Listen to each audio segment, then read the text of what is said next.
You are now watching I Shot Him 6 Times YouTube horror movie channel. I shot him 6 times!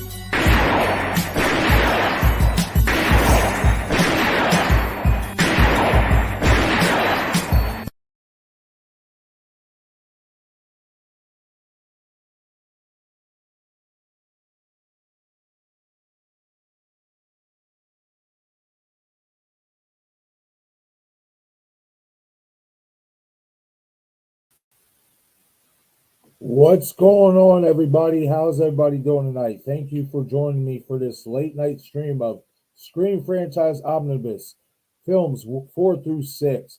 I hope everybody's having a great night. I know it's a super late live stream, but if you have not done so already, please shoot that like button. It definitely helps out for the channel and the YouTube algorithm. As well as if you're a new viewer coming across the stream, please shoot that subscribe button as well as that notification icon so you get all the latest content updates to the channel. Be sure to hit that like button as well. Join this amazing community I have here growing here on YouTube. Guys, it's been a long day.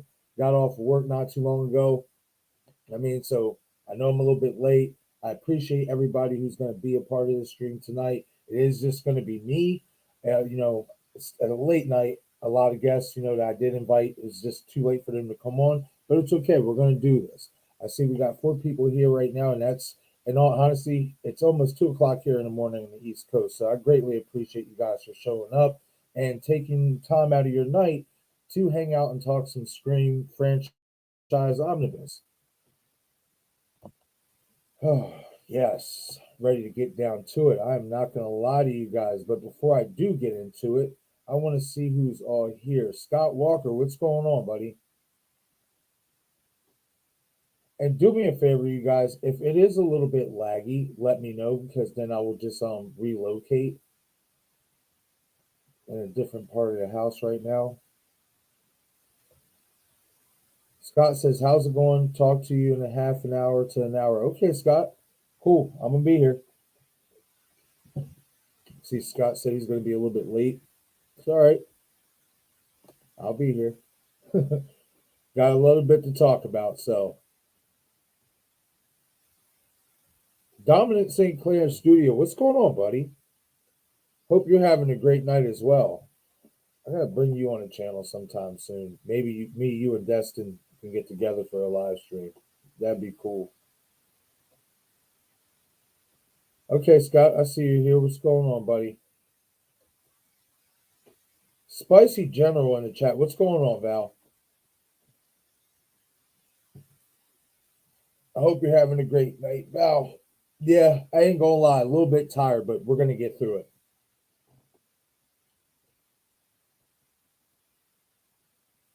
What's up, Blucker? I told you not to interrupt me when I'm cleaning my room. Well, I'm sorry. I apologize, but we got some things to talk about.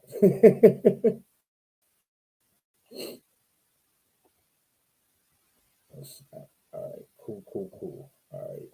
It seems I am caught up. Again, guys, do me a favor. If I'm lagging a little bit, it seems like everything's cool right now, at least on my end. It seems like everything's crystal clear.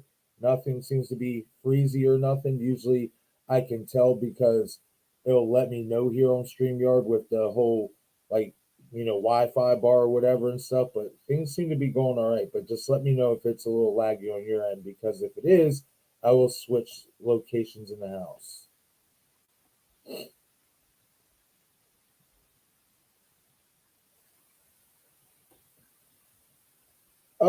Scott X, what do you think Stu has planned for Woodsboro and Sidney Prescott? We're actually going to get to that when I get to the 6th part of the film.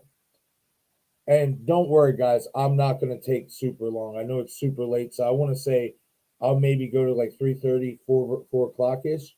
I'll make this omnibus really quick. It's not going to be as long as the other one.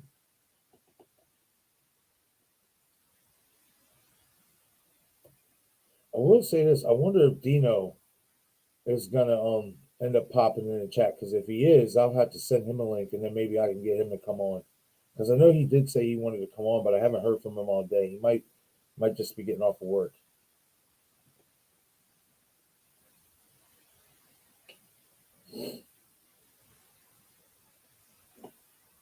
Man's in the chat. What's going on, man? How you doing tonight? Well, good morning, I should say. It's 2 o'clock in the morning here on the East Coast. All right, my man Dino. Yo, Dino. If you want to come on, bro, I'll send you a link. Just let me know here in the chat.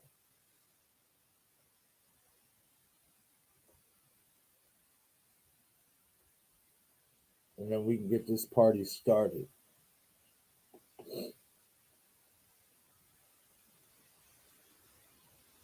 Yeah, Dino. Yeah, that was my fault because I had to switch it from the other day, and tonight just seemed like the best night to do it, even though it was like at 1:30 in the morning and stuff. Because I'm not gonna lie, I do want to get to some other content. Got some other movies and stuff I want to talk about, like Malum. I'm actually watching that tomorrow. Um, I want to talk about some like upcoming movies that are coming out this week, like Nefarious and get the other one that's the Russell Crowe movie, the exorcism movie, the like Pope's Exorcist or something like that. Yeah, so I just figured tonight would be the best night, get this out the way, you know what I mean, and stuff, and then I can start moving on to some other content as well. I mean, don't worry, I'm gonna still be keeping up with the stream content and all that, but I have some other content that I do want to get out there as well. I'm actually finishing up on my Three Shades of Loomis video that I got put. I'll be putting that out tomorrow, well, later today or whatever, where I'm basically going to be breaking down the three different sides of Dr. Loomis that we have gotten throughout the Halloween franchise, from Donald Pleasance, Malcolm McDowell. Sorry, Val. Yes, I got to talk about Malcolm McDowell. I know it's Rob Zombie, but it's got to happen. But as well as Tom Jones Jr. and the voiceover from 2018. I'm basically bunching them two together because that's what we got, in 2018, and then Halloween Kills. So it's definitely going to be an interesting video. I can't wait to finish it. Oh, I'm assuming. Okay, Blucka. So I'm assuming you watched that, the Pope's Exorcist. Okay, well, yeah, because Blucka says that Russell Crowe movie was a struggle to watch. Okay, well, I'm still going to give it a shot. So we'll see. We'll see if I like it. I'm really excited for Nefarious and Malum. I'm not gonna lie. I haven't watched either one. Well, obviously Nefarious comes out Friday, but Malum, I can watch it tomorrow and stuff. So I'm really excited to watch that. I watched The Last Shift, and I thought that was a pretty good, underrated B movie, if you will. And I know Malum is a reimagining on a expanded level of that by the same director. So yeah, I'm really excited to watch that. But that Nefarious movie with Sean Patrick Flannery, that looks pretty badass. I'm not gonna lie. I'm really interested to talk about that. I seen that trailer. Another movie, guys, and it's more like on the psychological thriller end, I would assume. And I am actually going to be covering it, but it's that new Ben Affleck movie, Hypnotic. Check out the trailer for that as well. That looks good. Like we got some good thriller slash horror movies coming out here. You know, outside of Scream that just obviously came out. But we got some good stuff. Some good content that I can do for sure. What's up, Michael Joe? Thanks for stopping in on this early morning. All right, real quick, guys, I'm going to go send the link over to Dino so we can get him up in here and get this conversation started.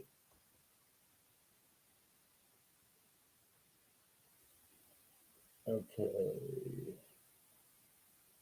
Ooh. All right, there we go.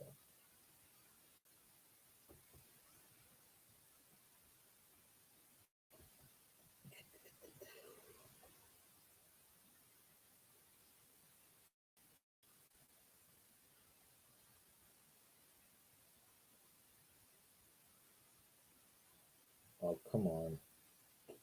There we go.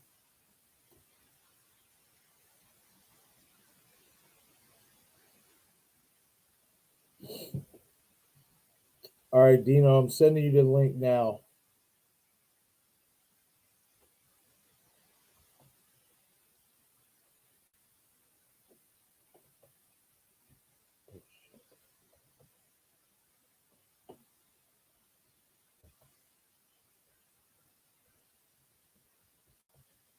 All right, wait for Dino to get up in here.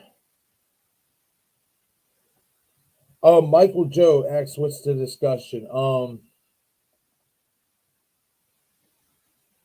We're doing a Scream franchise omnibus part 2, films 4 through 6. I did films 1 through 3, as you know, earlier in the week with Steven, and then Dino came on for the last part, and Dino's about to come on now so that we can discuss films 4 through 6.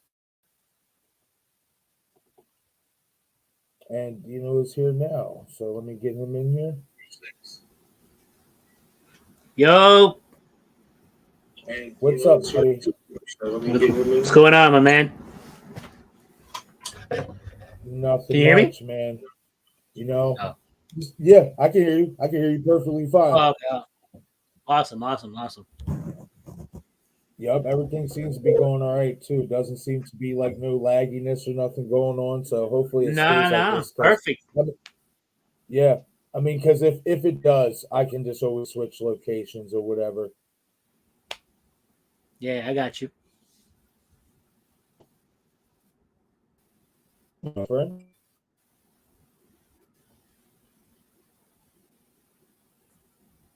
did you hear me?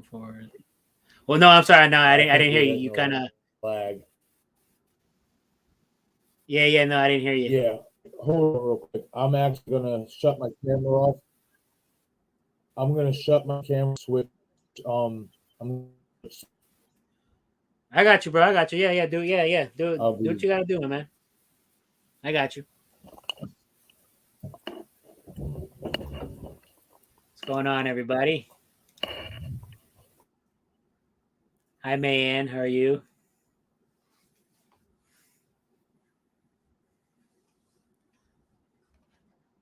Scream 4 is my least favorite. Don't like the motive. Yeah, I can kind of agree with you there. Spicy General. I mean, but people say though that the motive is like ahead of its time though. The whole want to be famous for not doing anything, you know. So I mean, there's that. Yeah, but I mean, yeah, I wasn't really the biggest fan of 4 either when I first saw it, but it's growing on me. Blucka, Dino repping the DBZ. Oh yeah, buddy. Oh yes, Blucka. I don't like none of the characters from the new movie from the last. I don't like none of the characters from the new movie from the last movie.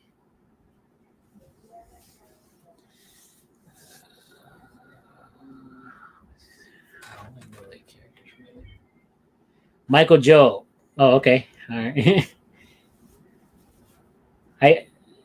That looks a little better there, Marcus. But I think your mic. I think it's muted. The mic. I can't hear you. Yeah. Okay, we're good. All right. So good stuff. All right, good. Uh-oh. Hitting a lag.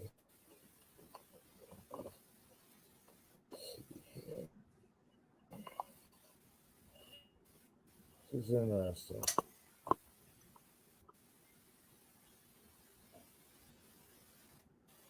Okay. So I'm gonna exit back out real quick. I'm gonna see what's up with my Zoom is like working. Like it's not switching over. So give me a second. Dino, keep our audience entertained. All right, bro. Yeah, I got the comments, man. I got you, man. Do what you got to do, bro. I got you.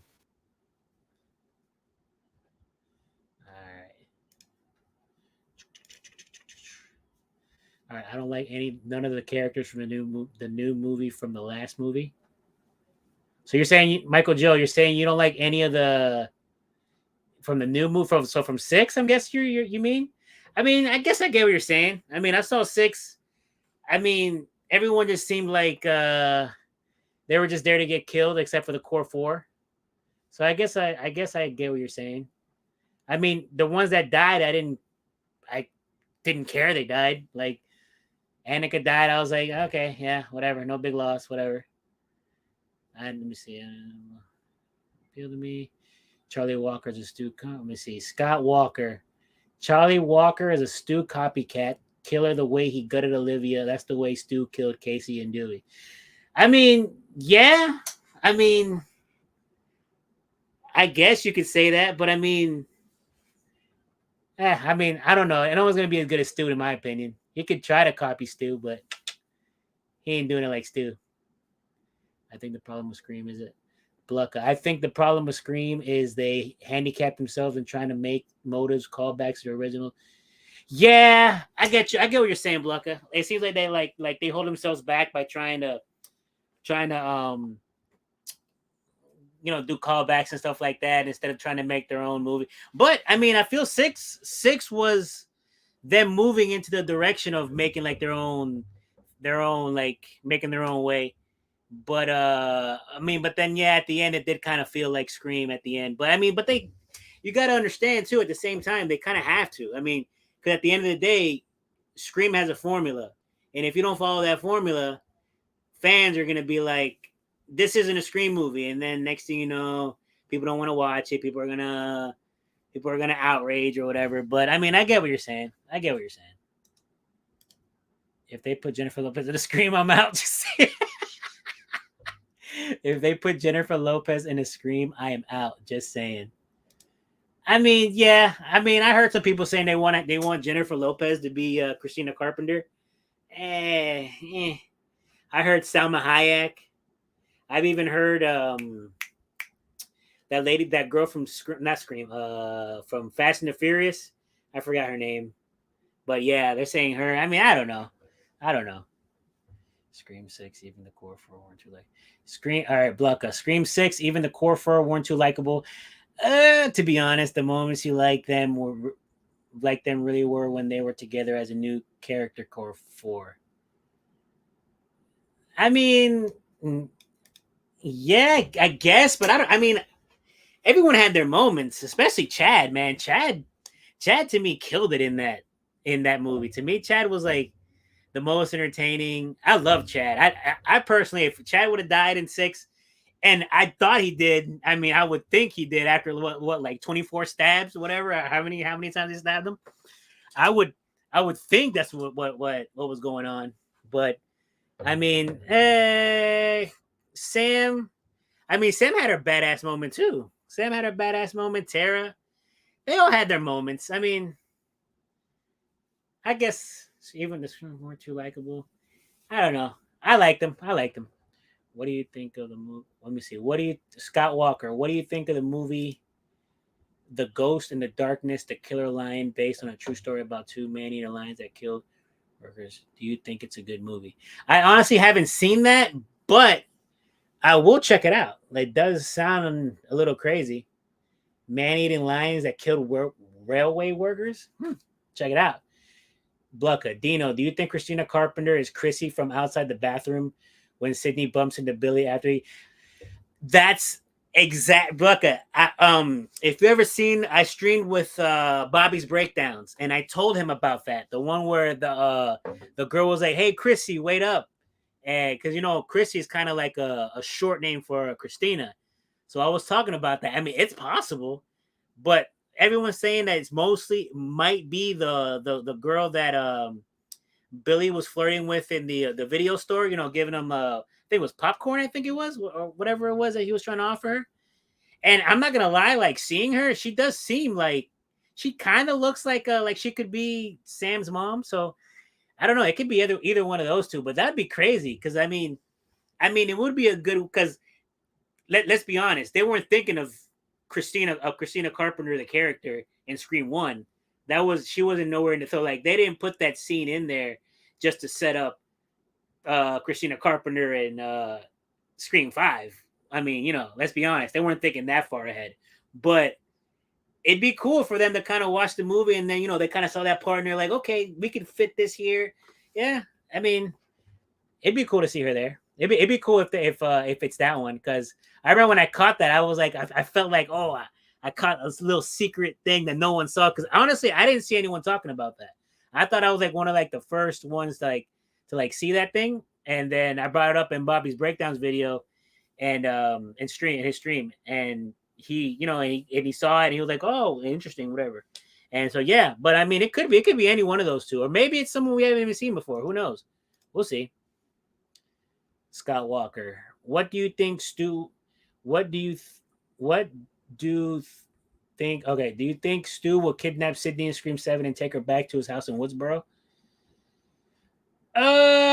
No, I don't think that's what's gonna happen. Because here's the thing. People aren't gonna like the fact that Stu just kidnapped Sydney, because Sydney, she's a fighter. She's not gonna let Stu kidnap, unless maybe he, I don't know, like sneaks up from behind, knocks her out, whatever, maybe. But like that's not the Sydney character. Like Sydney, like she's like a fighter. She gets out of these type of situations. I personally wouldn't like that. Like if she like kidnapped, and people are saying maybe like Stu kidnaps her kids and stuff like that, and maybe leave the kids out of it. I don't know. I don't think they need to do that. I don't think they could, because if you think about it, if someone kidnaps Sydney and takes her to Stu's house, it's a little obvious on who this guy is. You're like, okay, it's Stu's house, it's in Woodsboro, it's Sydney. Oh, I wonder who's behind the mask. I wonder who it is. And then this guy is Stu in mask, and you're like, oh, I'm shocked, Stu is dead. I mean, hey, you could think that, Michael Joe. I personally think he's alive, but it's cool if you think that. What do you think Stu has planned for Woodsboro and Sydney?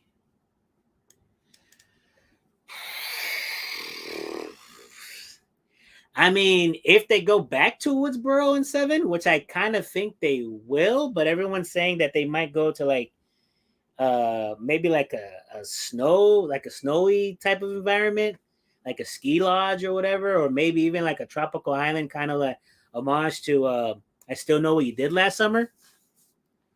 I don't know. I personally think if this is going to be the third movie at the end of if this is going to be like the end of the trilogy, I personally think it should end where it started. So it should end at Woodsboro. And like I've said before, I know in previous streams, I think the way that they will get them there, Sydney, Gail, the core 4, who's someone that's connected to everyone there. The Meeks twins' mom. So I think she might be the opening kill, which is how they get her there.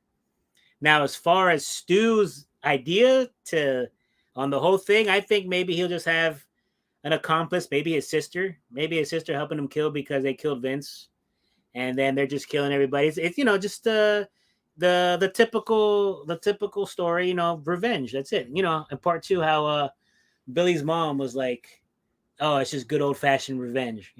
That's it. We'll see. But I mean, I'm pretty sure they're going to have a better idea than I'm not a writer, so we'll see what they come up with.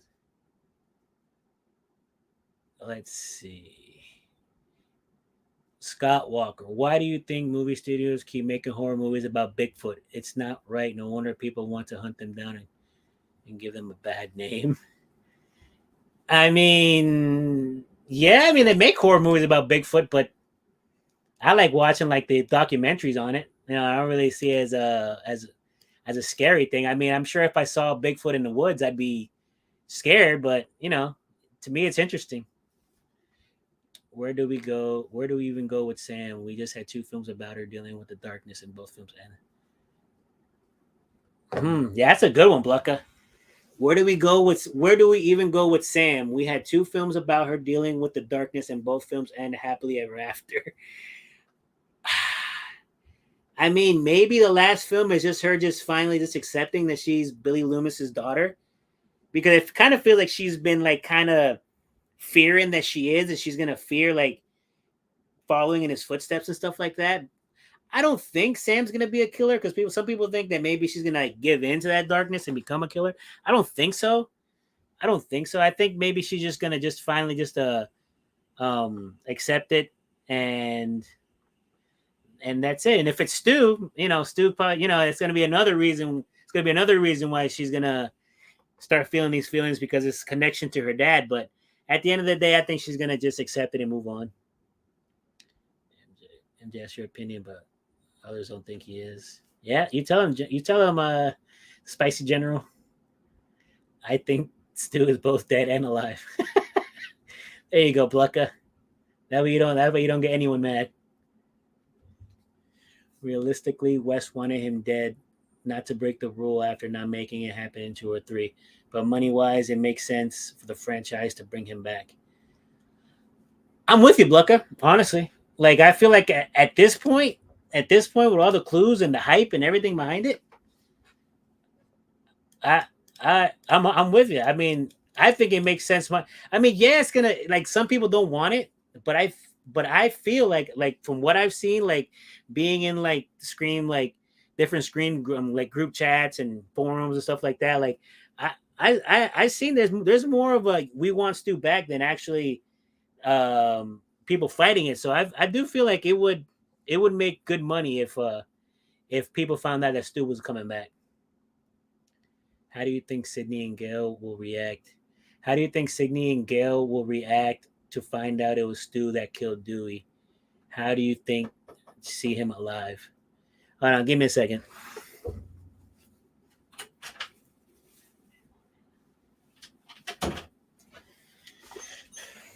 All right, guys, sorry about that. So, how do you think Sydney and Gail will react to find out that Stu killed Dewey? How do you think they'd react to see him alive? I mean, they're gonna be shocked. Like they're gonna be as shocked as we are. As soon as, could you guys imagine they're just in, maybe, I mean, I don't know if they're gonna be again in the Mocker house, but could you just imagine the unmasking and it's Stu? Like, could you imagine like I can't even imagine the look on their faces. They're gonna be utterly shocked. Now, when they find out that he's the one that killed Dewey, they're just gonna be on some, oh, we're putting this guy in a hole. Like, we're gonna end it this time. Like, ain't no coming back for you, buddy. We ain't throwing a TV on your head. We're gonna put a bullet straight through your forehead. Scott, we don't know for sure that Gail survived. Yeah, yeah, you're right. But I think she survived. Gail most likely survived. She survived. I mean, I think she survived. I'm here, guys, but falling asleep, man. I mean, it is late, man. I get you on that. Let me see, Scott Walker. Saying Sydney sees Ghostface unconscious. Saying Sydney sees Ghostface unconscious, takes her Woodsboro, and she wakes up and she's at Stu's house. She sees Ghostface take off the mask and says, "Surprise, Sydney." Yeah, I mean, that would be cool, but the thing is, does he do that in the beginning of the movie? Because if he does in the beginning of the movie, what are we, like, we know who it is. So it's like the shock value's gone. Like what, so what are we doing here? Like, because you got to remember, at the end of the day, Scream is a whodunit. So I mean, we already knew. I mean, yeah, we know one of them, and there's other ones probably. But at the end of the day, if it is Stu, I don't want it to be shown that way. Just in the beginning, he's like surprised at me and stuff. Like, no, no. I mean, it's a cool thing to see, but not at the beginning of the movie. I honestly think Scream 6 would have been better. I honestly think Scream 6 would have been better if they had 9 killers and is dressed up like their victims. Oh, wait. I honestly think Scream 6 would have been better if they had 9 killers and it dressed up like their victims to the shrine. Then you find out someone is picking off Ghostface coat and it's Danny. If they had 9 killers, that would have been a lot, man. Screams had 9 killers and it dressed up like their victims to the shrine. Till the shrine, then you find out someone is picking off Ghostface coat, and it's Danny. I mean, I was sus on Danny.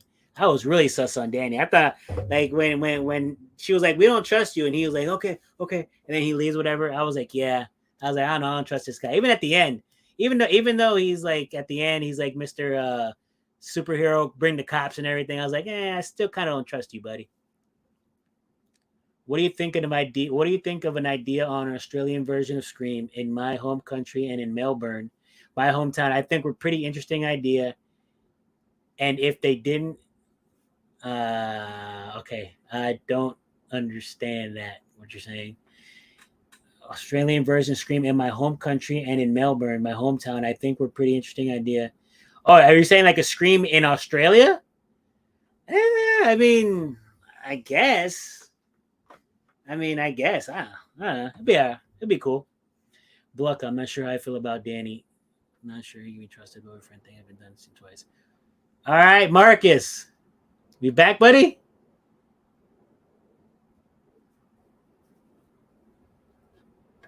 I think you're muted again.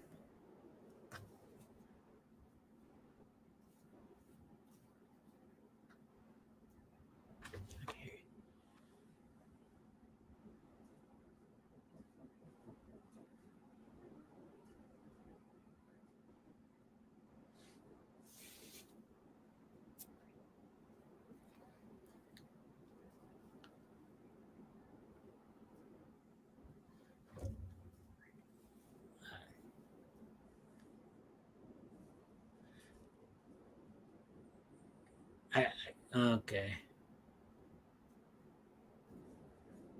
I don't know if you can hear me, Marcus, but I can't. I can't hear you.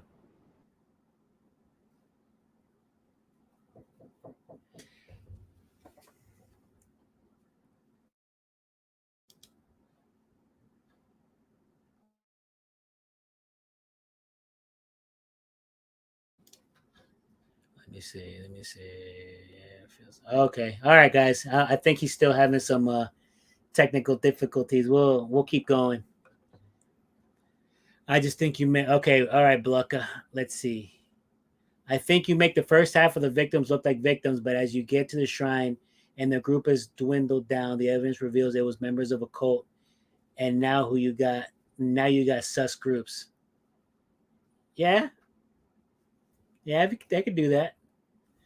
Yeah, Danny feels like a pointless character. I mean, Danny just felt like someone they just put in there like as a red herring. Like they were like, oh, what you call it? Like, oh, we're gonna put him in there so everyone thinks it's him, whatever. But I mean, maybe he'll be a better character. He might be in 7. I don't know.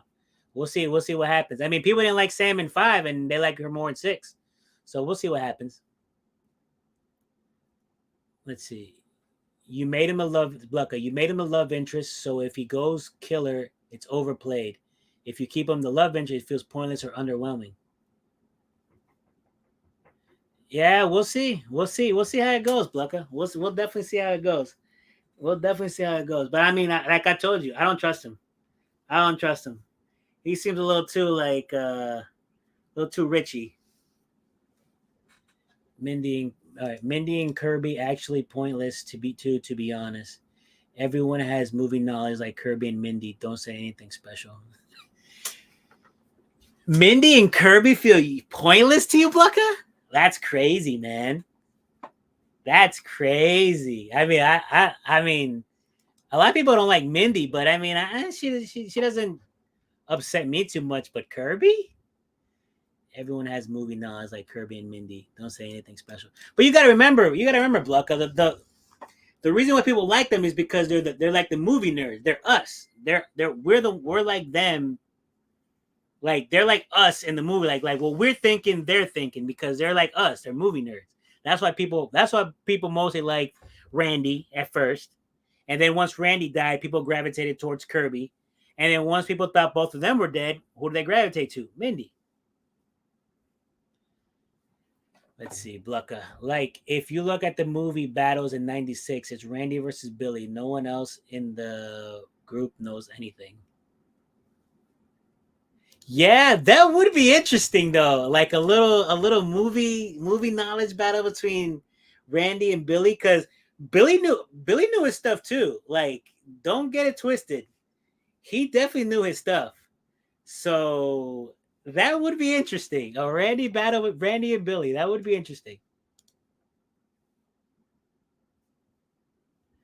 I was so happy that they were. Let me see, Kurt, the Spicy General. I was so happy that they were bringing Kirby back, but really underutilized her. Yeah, I could agree with you on that. Like, I felt like they just brought her back because they knew they weren't getting Sydney. So they were just like, hey, Kirby, you want to hop on into this movie real quick? What do you want? What do you want to get paid? Okay, yeah, we need you because if you're not here, people ain't watching. I was so happy that, yeah, but you're right. I thought they underutilized her too. I agree with you on that one. In Scream 5 and 6, it's like Mindy starts a rules to mimic Randy, but outside, everyone contributes just as much as her into the movie. Wait, it's like Mindy starts rules to mimic Randy, but outside that, everyone contributes just as much as her into the movie knowledge, which makes her not stand out as her own expert. But I mean, yeah and no, because at the same time, I mean, like Randy, yeah, was good at being the movie nerd and stuff like that. But I'm sorry to say, but he's not the end all be all. Like, there's gonna be other movie nerds. It's like let's say you, Blucka, let's say you knew just as much as Randy, and you were in the movie or whatever, and then you were just spewing this stuff out. I mean, do you think like you're being a Randy copycat, or it's just that you just know just as much and you're just letting people know what you know? I don't think it's. I mean, the thing is too. Also, they want to have a Randy like character because they know we liked Randy, and they made the mistake and killed Randy off. So that's why they're doing that. That's how I feel about Minday, a second-rate Randy wannabe. I feel you on that, General. I feel you. All right. Can you hear me? Yeah, loud and clear, my man. Good goodness. That was a damn struggle. Man, I did not expect. I'm sorry, everyone. I did not expect that at all. I'm assuming that my Ethernet cord is shot to bits now, so I got to go to Xfinity and grab me a new one. Got you. Yeah, because it's not like lighting up even like on the box or nothing. Like, it's not doing anything. So, all right, I got you. No, we were me and the chat were having a nice time, man. I know, man. Hey, I appreciate the hell out of you, Dino, man. I owe you a shirt for this. It's nah, bro. It's all good, my man. Hey, listen, I'm getting my if I'm ever gonna stream, I gotta learn, my man. That is true. Getting your practice rounds in. Yeah, man. And hell yeah, man. I was hearing some of it before it was like cutting out and stuff, but I was hearing some of the conversation, man. You was killing it. Thanks, bro. Thank you. I'm trying, my man. I was trying to keep it up to the I shot up 6 times standards, man. I appreciate it. Hey, man. Yeah, you just follow the motto I do. You just do the best you can. That's all you can do. That's it, man. That's all you can do. Okay, everyone. So I know you guys been having a great conversation talking about basically all of the 4, 5, 6 and all that, but let's really get into the deepness of it, if you will. So Dino, let's start with number 4, man. All right. So for number 4, obviously we got the return of our legacy characters, Sidney Prescott, Dewey Riley, Gale Weathers.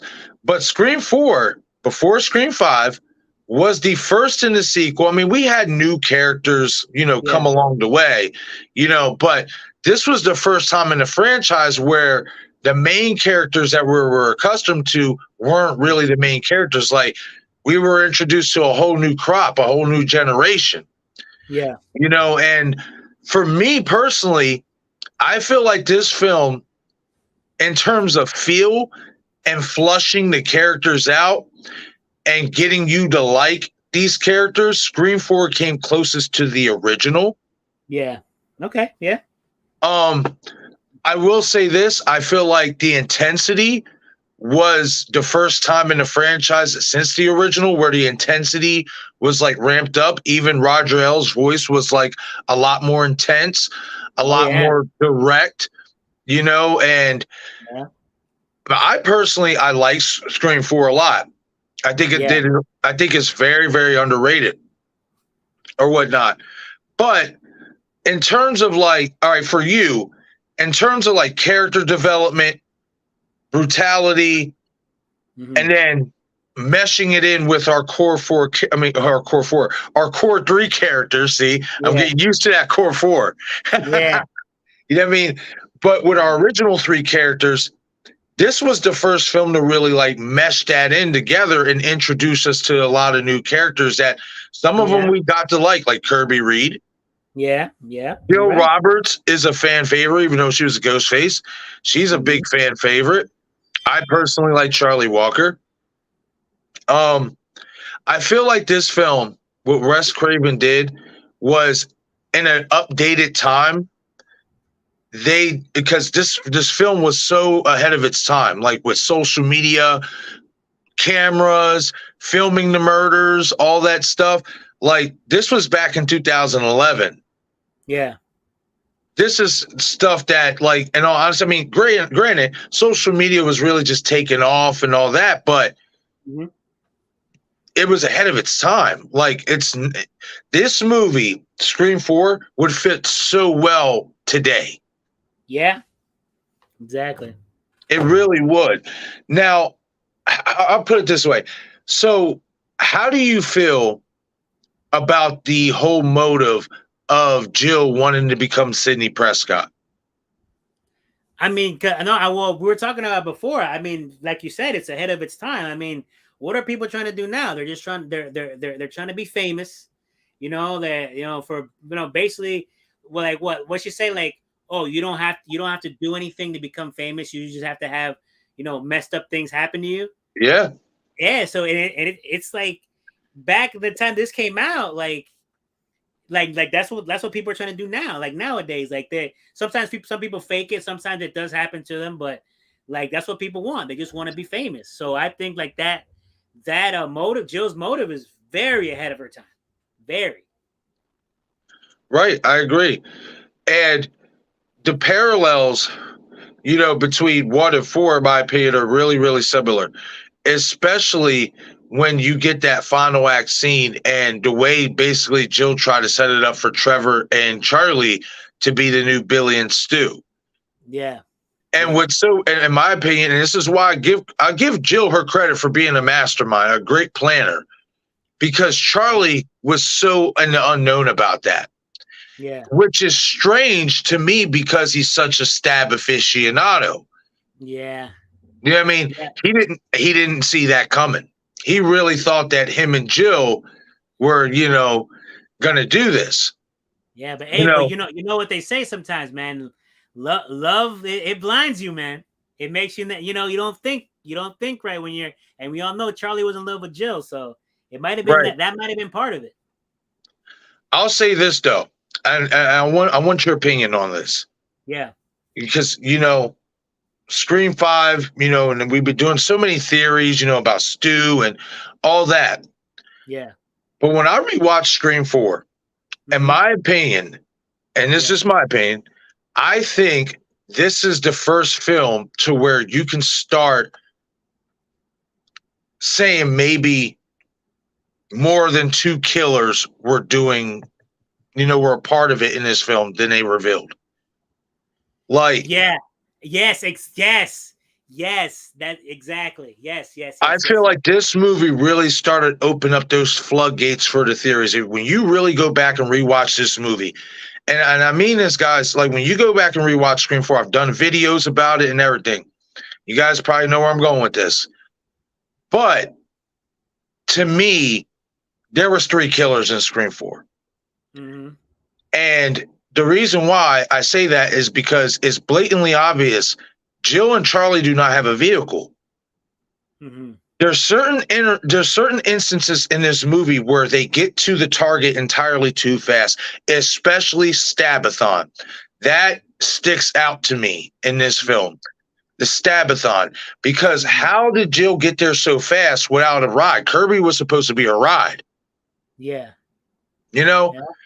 And then how ironic is they all end up at Kirby's house and you get confirmation that nobody else has a car because her car is the only vehicle in the driveway. Yeah. You Yeah. know, like, and I just feel like when you really go back and rewatch this film, you can make a case, and I think Radio Silence in so many ways is doing this. You know what I mean?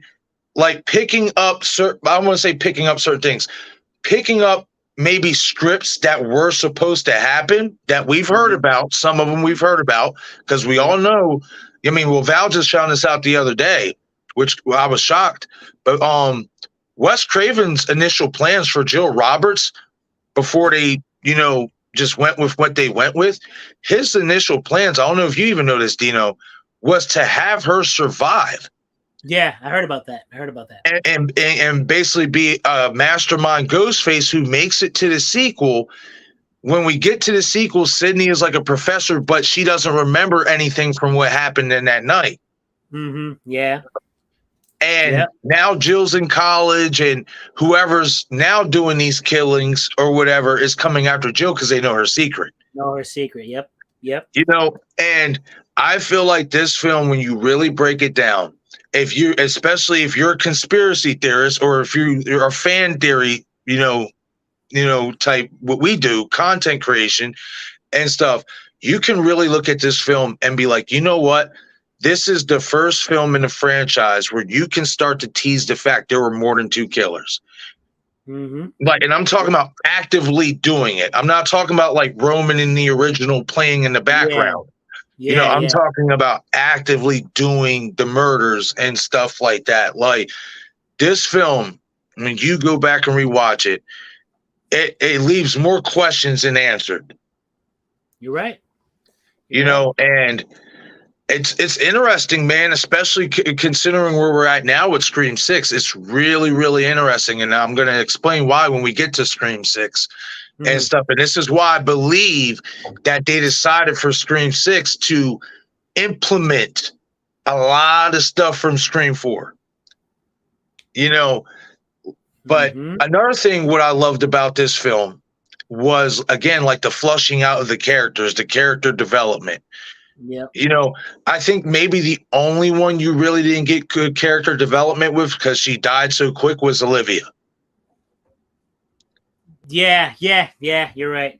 Olivia, people don't really, they just remember Olivia for the kill. Exactly. Honestly, the most brutal kill in the franchise. Bro, Charlie left her insides out on a bed. Bro, talk about brutal, bro. Bro, and that's what I'm saying. Like when a lot of people are saying now, like, oh, this is the most brutal Ghostface, that we've seen in Scream 6. I'm like, are you kidding me? I'm sorry. Like that. Yeah. Ghostface was brutal in Scream 6. Yeah. He wasn't as brutal as Charlie was in Scream 4. I'm sorry. Like Charlie was next level. I know a lot of people don't like Charlie, because he was bland and he was kind of dorky and he didn't have that over the top type of character. But when you really look at him as a Ghostface killer, like you can make a case he's the most violent Ghostface killer we've had. Yeah. Also like introducing like new characters, like we talked about Judy Hicks. Yeah. Somebody who went to school with Sidney Prescott. Exactly. And she turned out to be a really fun character. I was really, disappointed with how they used her in Scream 5. I was hoping a little bit more from her. Yeah, I didn't like the way she died out. I didn't like that. Me neither. But this film, I'll put it this way. I'll ask you this. Why do you think Scream 4 didn't do as well as didn't do well at the box office? I mean, first and foremost, the marketing. That's the first thing. That's a good point. I'm a big Scream fan. I didn't even know it was coming out. Until like maybe towards like the end of when it was supposed to come out, like towards like the end. Like I didn't know TV spots. I didn't see anything. So that's like, if anything, that's what did it. Because bad marketing. People don't know your movie's coming out. You gotta you can't just hang everything on the fans. You got to also kind of put like the trailers out there to get like the just the random moviegoers to go see it. Like that's how you make like the big money. Right. So I think that if anything, to me, I think what did it the most is the marketing, above everything else. I agree with that. I'll say this too: the timing. Mm-hmm. And the reason why I say the timing too is because we were just fresh off of getting Halloween 2 from Rob Zombie 2 years before. Yeah. That left a really sour taste in fans' mouth, especially of the reboot sagas that we were getting, all the remakes. Yeah. And what hurt Scream 4 is that they basically did a remake of the original to a degree, but they kept their core 3 characters and they had them live. Yeah. And I think that people, especially when they saw that, that the original 3 characters were coming back, they're like, okay, well, this is obviously a continuation of the 3rd film. We've kind of already seen this before. We might want a remake. We were kind of maybe expecting a remake. Yeah. When you really look at this film, it's a remake within it's a remake within a sequel. Exactly. And I feel like just the timing of it wasn't the right time. Yeah. It really was. It was ahead of its time in terms of what they did. What Wes did is brilliant. Nothing short of spectacular. Exactly. But again, Scream 4 honestly belongs maybe in 2015, 2016, or anywhere after that. Yeah. Because timing is a big thing too, man. Like, right. Because sometimes you could have like something really like good and revolutionary, but if it just ain't the time for it, like if it just came out like a little later, it would have blew up. It's just something. The timing's a big thing too, man.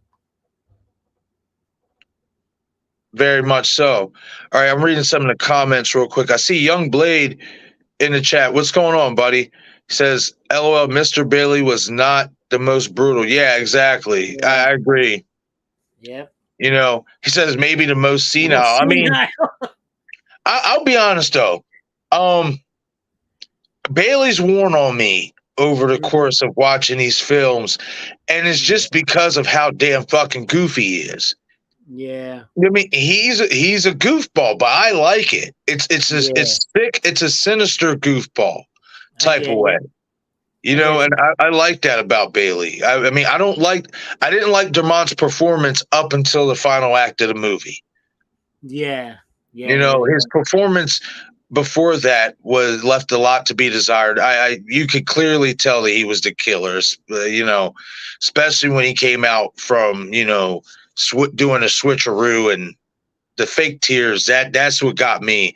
When, I seen that. Say, yep, this is just too obvious. It's him. Like, yeah. That it's funny because that's when I officially like, yeah, it's him. I suspected him, but after I was like, yeah, right there. And then he said that line, you mess with fuck with my family, you die. And I was like, oh, come on, bro, come on. Right. But I'm not gonna lie to you, man. You know what I mean? And I can't wait. You know what? We're going to get to 6 here soon. You know what I mean? I'll save it for when we get to 6, because man, it's just opinion and a theory of mine, but I think I know what the fuck they're doing, man. I really do. I think I know what they're doing and why they decided to mirror Scream 6 so much, man. And it's crazy, you know what I mean? But Scream 4, another thing that it did too was, I feel like if there was a time where you thought Sidney Prescott was going to die, this was the movie. Yeah. This was it. When Jill stabbed her, and I thought it was it. Yeah, bro. I thought like when he stabbed her like in the stomach again, I was like, bro, I think this is it. Yeah, I thought that this was the one film where if I had any doubt that Sidney was going to survive, this was the one. And they kind of played to that too, because you even hear Dewey say it's touch and go. Yeah. And I'll be honest. I mean, I'm glad they didn't kill her off. Yeah.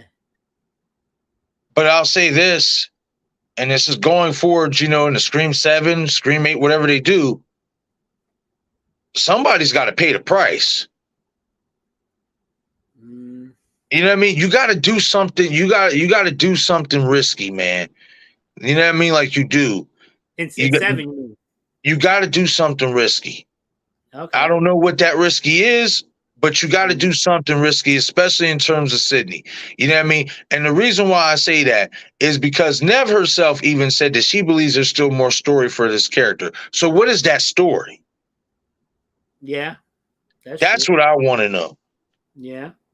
and stuff. But man, so Scream 4, right? Yeah. What do you think was the lows of the film? We talked about a lot of the highs, a lot of the good things and stuff like that. What was the lows of the film for you? The lows of the film.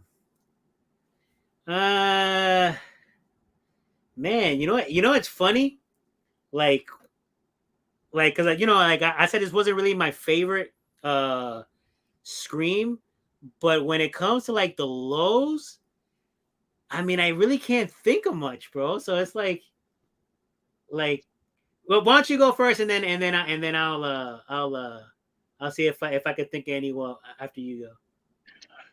I think the lows were for me, and especially now I look back at it. I mean, as much as I love Charlie as a ghost face, and we talk about it now, even in like 5 and 6 with Amber and Quinn, Uh huh. the believability in these killers, Yeah. because there is certain things, I'm not saying they couldn't do it, especially together, but there's just certain things like in terms of strength wise, like especially like throwing what's her name, Rebecca, over top of the roof. Yeah. Oh, hey, I wanted to ask you. Do you think that was a homage to Child's Play? Her falling down into the car. You can make that argument, yeah. Yeah. When I saw that scene, 'cause I was rewatching it. I saw that scene. I'm like, I wonder if that's like a homage to Child's Play. That's It what could it be. reminded me of. Yeah, Like Aunt Maggie falling down into right. the car from the apartment. Yeah, Yeah. it could be. Yeah, for Yeah. sure. Okay. Okay. But yeah, Yeah, sorry to definitely. interrupt, but No, no, you're good, buddy. Nah, yeah. I never thought of it that way. That's actually a good catch. Yeah. But the believability, like, and then just the fact that now I look back at it, and now I moved Jill behind Charlie.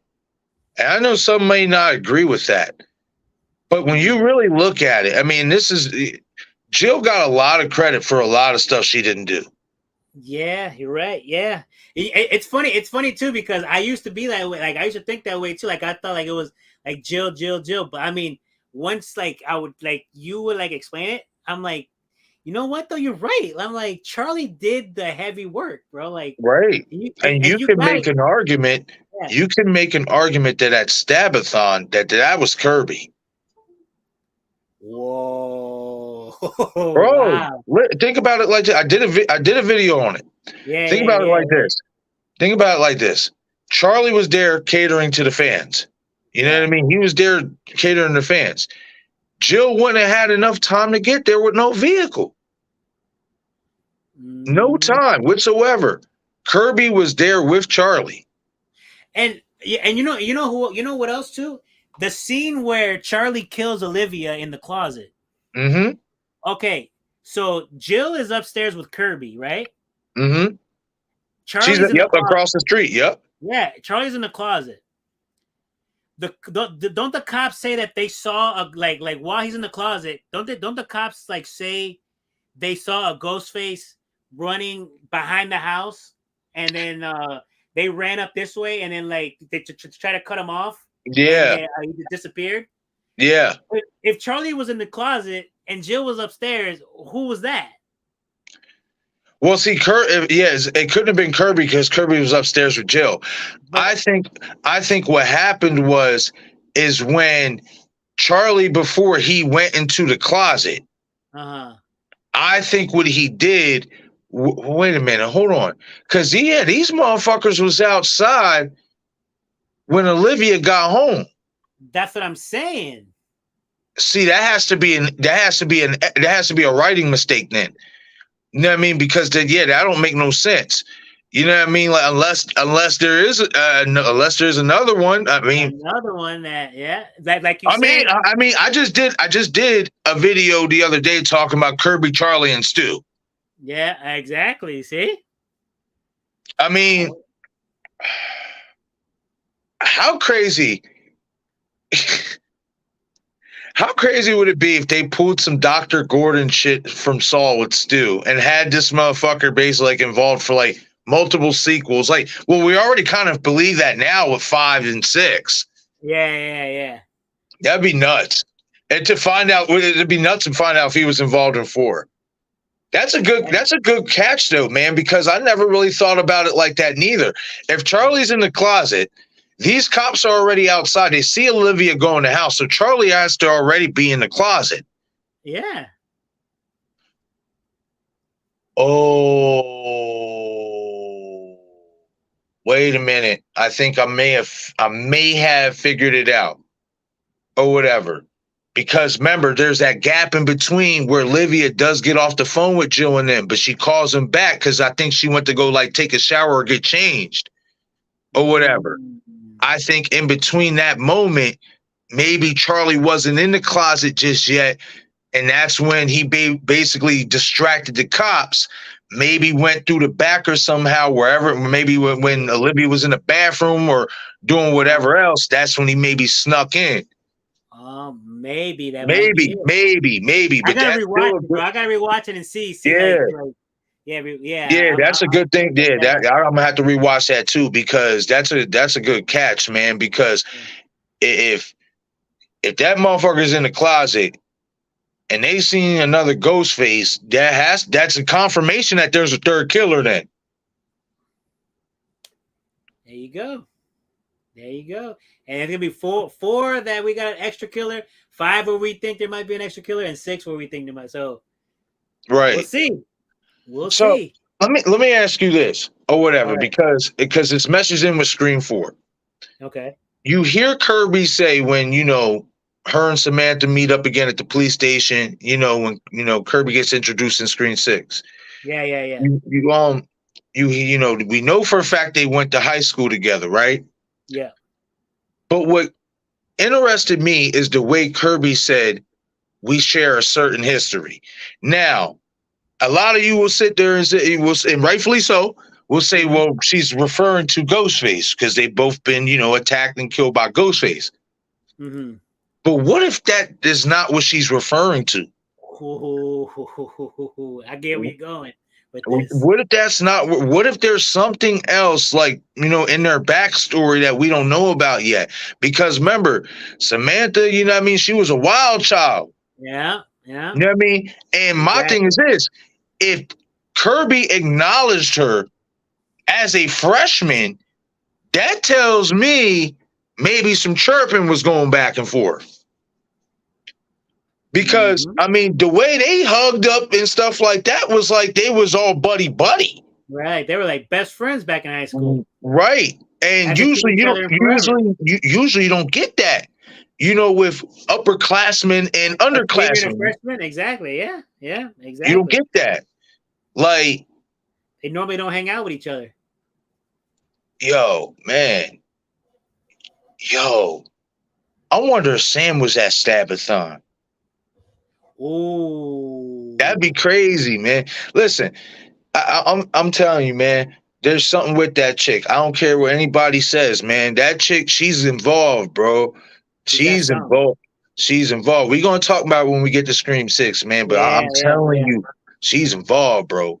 Like dead serious. I don't care what anybody say. I'm on to her ass. Yeah. Like, bro. Yeah. But okay, so I'll be all right. So let's go with this. Now looking back at Scream 4, right? Yeah. If they did the marketing, right? Let's say if they did a lot of marketing and you knew about it. Uh-huh. How would you thought this movie would have played out before going to see it? Bro, I'm gonna be like, I don't even remember like the trailers or anything, bro. Like I just remember like there was a Scream 4, and I'm like, okay, Right. it's like you just hear there's a new Scream. You're just like, I'm gonna watch it. I don't care, like I'm gonna watch it no matter what it is. Like that's the thing. That's what I mean where I say that there wasn't enough marketing. It was like I basically went in there not knowing what was gonna happen. Like that. This was pretty much one of the first Screams I went into blind.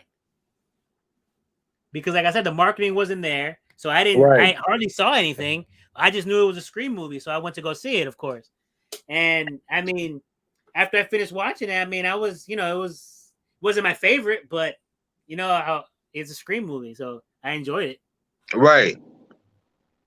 It's an enjoyable film, man. It's a really good Scream movie, man. Like, even if it ain't like your second, third, or whatever, it's still a very watchable Scream movie. It's a really good movie. Like, it's, to me, in terms of feel, it has the closest feel to the original. It really did. What I love what Wes did was putting, the high school, the sequences in the high school. Okay. All right. That's why it really gave me so much of the original feel, man, because that took me back to, Sydney and Billy in the hallway, Stu, look at me. What do you mean? It's are you kidding me? It's like Christmas. Like the nostalgia of that, you know what I mean? Like the whole cinema club, you know what I mean? Kind of like Scream 2 with the film, club and stuff like that. The film class. Like, they did a lot of good things in Scream 4, man. Well, I'm gonna read a couple of these comments real quick. Scott Walker says, "What are the chances Stu could have redeemed himself and they fought? He changed, but he was the real killer in 7, and he tricked everybody thinking he changed." I personally wouldn't like it, and the reason why I wouldn't like it, Scott, is because I think a lot of people, that would be too obvious. We would kind of be expecting Stu to kind of trick motherfuckers. You know what I mean? Exactly. We'd be expecting Stu to kind of tap into his inner Billy, if you will. Because we got to think of it like this. If Stu is alive, he's going to learn from his mistakes. I'd like to think so. Exactly. You know what I mean? If he's going to try to make another run at a killing spree, he's going to try to tie up any type of mistake / loose end he can. Exactly. I don't think we got to think about it like this. He an older man now. So with age comes wisdom. Mm-hmm. With experience comes wisdom as well. You know what I mean? So I don't think, I'm going to put it this way. I don't think Stu needs to trick anybody, you know what I mean, into thinking he's the killer. Stu need to just keep doing what Stu doing right now. You know what I mean? We got him killing Dewey. We got him attacking Gale. I don't care what anybody says. That is that man. You know what I mean? That is him. I'll even say this, right? If it doesn't turn out to be Stu, right? It's somebody close to him. It's somebody, maybe a family member, somebody really close to him that knows his mannerisms, that double knife pump that you saw with Gale and stuff like that. That's the gutting up. It's somebody who knows Stu Macher very well, or at least studied him very well. Mm-hmm. You know what I mean? Like, if it doesn't turn out to be Stu himself. But me personally, I look at it like this, man, and I'm gonna stick with this. Radio silence never straight up says no. They straight up tell you anything is possible. Mm-hmm. If Guy Busick, and that's if he does come back for Scream 7, you know what I mean? And stuff. I've been hearing them rumblings, you know what I mean, that there might be a creative shift. Mm-hmm. Never know. But if Guy Busick, who, if I'm not mistaken, he's the one who's like a really big Stu fan.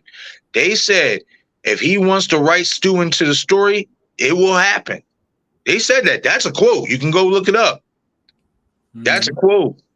You know what I mean? So they just need to keep, especially if it's the same creative team, they need to keep doing what they're doing, man. Keep doing what they're doing. Because I will say this. Even though there's a lot of clues that point to Stu, they're good. They're doing a good job trying to piss us off and throw us off track by saying it's these girls that's doing it. Yeah, bro. And why I respect them for it though, is because they tell you, yeah, we did it on purpose. Like with Quinn, they said, oh yeah, we did it on purpose because y'all said we you know, because what you said about Amber. You know what I mean? Hey, listen. I don't mind them busting our balls as long as it's going to pay off. It's got to pay off. Exactly. If it don't pay off, then it's going to be a problem. Exactly. But we got to get a payoff, man. You can't be giving us all these clues and stuff like that, Easter eggs that are clearly signs of him, and then you don't do it. And you know, and you know, sometimes I hear people say like, "Oh, the clues aren't there. It's just they're there because you're looking for them." But I'm like, no, bro. Like we watch the films. They're getting too obvious, bro. Like it's like too obvious. It's like, come on, man. Like honestly, for me, I feel like if look, I'm gonna like 7. I'm gonna like 7 no matter what. Right. But if we don't get that payoff, bro, I'm gonna feel it's a missed opportunity. That's it. That's how I'm gonna feel. Oh, absolutely. It would be a big missed opportunity. Yeah, man. Alexa says, I mean, what do you do that is bigger than the shrine other than killing the entire cast off and having a ghost face survive? I'm not against that. Listen. If my theory turns out to be right about Samantha, that's what I want her to do. Mm-hmm. I want her to kill everybody. Everybody got to go. That'd be nuts, though, bro. And then she walks off. Whew. Legacy completed. Mission completed. The legacy that her dad wanted to create, she did it. Dang, that'll be nuts, bro. What, bro? I guess the man like just walks off, bro. Like I did it, dad, type stuff. Bro. Like that's crazy, bro. Listen, and I'm gonna say this, you know what I mean? Because we about to move on to Scream 5 or whatnot. We about to, talk about some Scream 5 or whatnot. But that part with Bailey, when Bailey says to her, "How you like? Who you think they're gonna believe, Sam? I'm a cop." Yeah. And she says, probably the one who's still alive. What that tells me, especially as a mastermind Ghostface, and this is what I'm saying, y'all, because we've seen it before. We've seen partners turn on each other. We've seen it damn near almost throughout the whole franchise. His plan was to turn on Stu. Mrs. Loomis turned on Mickey. Mm-hmm. Jill turned on Charlie. It would not surprise me as a man that all these people, Richie, Amber, Richie's family, if they all were fucking involved and basically slowly but surely she's basically killing them off, making herself look like the final girl, but she's really behind all this shit. That's nuts, bro. Bro, I'm telling you, because listen. And let's get into Scream 5, man, because I don't care what anybody say. You go back and rewatch that ending of Scream 5, look at Samantha's mannerisms when Richie stabs her. Now you can sit there and say she's shaking her head no, because she's like basically saying, oh no, like don't do this. You know what I mean? This is like, don't do this, Richie.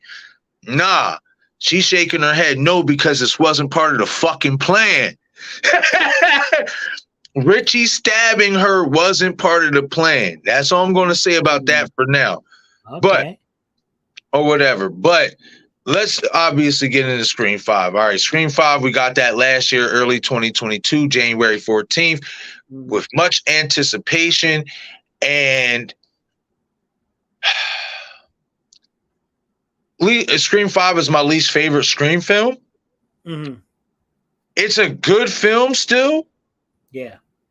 But it has so many plot holes. So many plot holes, in my opinion, anyway. And that's what hurts the film the most. We talk about it a lot. We didn't really get no character development. I get it. This was supposed to be like a love letter to Wes. But I feel like this, and this may be a hot take, but as a love letter to Wes, it was a sloppy love letter to Wes. It was sloppy. You know what I Yeah. mean? And the reason why I say it was sloppy is because, well, one, we didn't really get no chase scenes. The Mhm. score, Yeah. the score sucks. The score sucks even in 6. Yeah. Yeah. You know, the score, their chase scene music is like I said it to Steven the other night. It's like I can get that off Canva. Bro, the one song everyone loves from Scream 5, what is it? Dewey's theme. Right. That's That's it. it. That's it. And that's the original. That's like an original theme. That's an OG theme. That's You know, it. like Scream 5.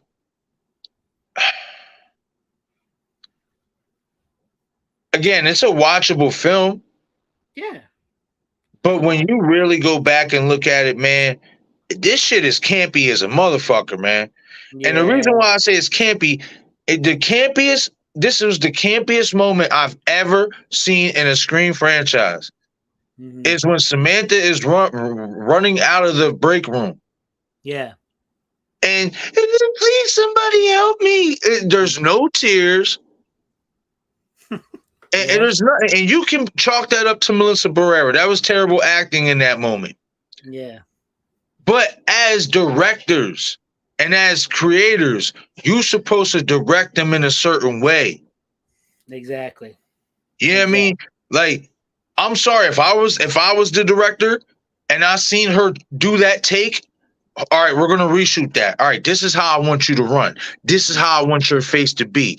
I want you to genuinely look scared. Yeah. I didn't genuinely feel like she was scared running in that scene. Like, and then like I said, the plot holes, man. You know what I mean? Where's the mother? You mean to tell me? You know what I mean? You mean to tell me the daughter, you know, the youngest daughter gets assaulted and the mom don't come home from work? Like, come on. Like, it's stuff like that, man. Like, just it's and I get it. And that's another thing that better fucking pay off too. They better give us Christina Carpenter in the next one. Definitely, you know what I mean? bro. You can't sit there and I mean, I get it. Wes kind of did it with Marine, but there's a reason. I mean, there was a reason for that. Marine was dead. The character was already dead. Exactly. This character is alive. Shoot, the character was dead, and she still kind of showed up in 3 in the little right, right. At least, like, we got to get something from Christina, bro. Right. And then, you know what I mean? Now that we're on Christina, we get the reveal that Billy Loomis had a side chick that he got pregnant all the way back in 1996. Exactly, bro. She's from the original, bro. We gotta see her, bro. When you look at Samantha's ID, you know what I mean? Samantha was conceived somewhere around a month before the 1-year anniversary of Marine's death. Literally like a month. Like, it's literally like almost a month, bro. Like, it's crazy. So basically, and I see a lot of people like, oh, well, you know, maybe Billy just, you know, maybe they weren't doing nothing around the time of, you know, the killing spree. Or maybe Billy wasn't Ghostface yet when he was messing with Christina. Y'all got to think, Billy been planning this for a whole year since Marine died. Yep. You know what I mean? So Billy was Ghostface. He was Ghostface when he was tapping Christina. You know what I mean? So we get that. And then obviously we fast forward so many years, Scream 5, we get introduced to this character in Samantha Carpenter Loomis, who we find out has hallucinations of one said Billy Loomis. And that, you know, she basically, after finding out that Billy was her father, she got into drugs. She got into trouble a lot. When she turned 18, she dipped from Woodsboro for 5 years before this film takes place. Nobody knows really what she did, not even her sister. You know, we don't got nothing. Yeah. And that's what I'm talking about. It's it's plot holes like that that bother me with Scream 5. And the reason why, bro, is because then when she comes back to Woodsboro, I don't care what anybody say. I know people say this ain't a big deal. To me, it is a big deal. How the fuck does she find where Dewey lives when he's not living in the same place he would have been living in Scream 4? He done moved to New York and then back to this trailer. Exactly. It's plot holes like that. And then plot holes like when Sydney meets Samantha. Oh, I know who you are. You're Billy Loomis's daughter. Well, gee, when the fuck did we hear Dewey tell Sydney on the phone that this was who this was about, Billy's daughter? Mm-hmm. We don't get none of that. Nothing. Yeah. You know what I mean? Like, and stuff like that. Like, now, granted, maybe could they have been setting this all up for Scream 7? Possibly. We have to wait and see. We will see, man. But the biggest issue I have with Scream 5 is they picked a lot of shit up and then just put it down and didn't do nothing with it. Mm-hmm. Didn't do nothing with it at all. Didn't go nowhere, man. Right. Like, in my opinion, you could have kept Judy alive, man. You should have kept Judy alive. You could have had Judy alive as like that police officer that, you know, she's carrying on Dewey. Basically, she can carry on Dewey's legacy. Yeah. Yeah. She didn't have to be in Scream 6, but then when we do go back to Woodsboro, we got her. Yeah. You know what I mean? Like, and then just, bro, like, just things that don't make sense. The hospital scene. Where are all the doctors? It's empty, bro. Empty. Bro. Like nothing. Like all the lights are off. Everything is, bro. Like nothing. Right. You mean to tell me there are no doctors at all? And one cop, one little cop there when it's like a murder. And one cop, bro. Like, it's stuff like that that makes Scream 5, like, when you really go back and assess it, it's like, man, it's a okay film. But man, they need to do a lot of work. Like, you know what I mean? Like, yeah. Like, I'll put it this way. That's it's not that I can't go back and watch 5. The only time I go back and watch 5 anymore is when I want to sit there and basically break something down. Analyze it. Yeah, I get you. I get what you're saying. That's it. Outside of that, I really don't enjoy watching it. I like Richie. Yeah. Yeah, especially now more with the weapon in 6. Right. And it's something, you know, and I'm gonna say this too. This is interesting because I don't know if you saw this, but Wolfman Got Nards actually did a video about this or whatever. And he said that and the thumbnail, it was like Richie was right or whatever about toxic fandom and stuff. And he was talking about how his own experiences with toxic fandom have been going on since Scream 6. Like, basically, like, he'll share his opinion and people will insult him in the chats and shit like that. Like, yeah. When you really think about it, you know, in terms of a motive, I know a lot of people didn't like it, but it's really relatable. Yeah. Especially as a content creator. It's really relatable. I mean, I've had people come on here a couple times, you know what I mean, and be flat out disrespectful. Not even just towards me, like towards Craven. Just the other day, some dude said something in my chat about said something ignorant about Craven, and he got blocked. Yeah, I know, but it's gonna happen, bro. That's definitely Oh, absolutely. Oh, yeah, it's bound to happen. You know what I mean? But that's what I'm saying. Like, when you really go back and look at it from a relatability standpoint, that's not a bad motive. I'm gonna be honest with you. Like, a lot of people didn't like the motive, but like when I heard it, I'm like I never thought it was wrong. I'm like, yeah, I mean, yeah, they're kind of right. Like, but the thing is, I've always been in I've always been in like those Scream like group chats and Scream like you know, like on Facebook and everything. So I've seen like firsthand how toxic like it can get. So I guess maybe if you haven't really like experienced it, you're probably like, oh, that's a dumb motive. Like, oh, they're just they're picking on the fans or whatever. But like when you like actually seen how toxic it can get, like me personally, I'm like, I mean, he ain't wrong. You know what I'm saying? Like some of the things that they were saying, I'm like, they're not wrong on what they're saying. So like I didn't fully like not like their motive. I mean, I thought it was like, yeah, it's definitely relatable, bro. Like I know what you're talking about. I definitely know what you're talking about. Right. You know what I mean? So another thing, and we talked about it in Scream 4, how Scream 4 in so many ways, when you really go back and watch it, you can make a case that this is where the case can be made that there were more than two killers in the film. Yeah. And Scream 5, they definitely showed that, especially in the opening scene. Definitely. Especially in the opening scene, man. You get, Tara getting a phone call. Then you see a ghost face, basically live feeding her from across Amber's, outside Amber's window. Mm-hmm. That's two ghost faces right there. Yeah. On camera. Yeah. So who the fuck is at the house? Exactly, bro. Exactly. And Richie's in Modesto. He's in Modesto, exactly. I don't know. I forgot who Unless, was in the video. Now, listen. No, go ahead. No, what was you going to say, though? Who made the video?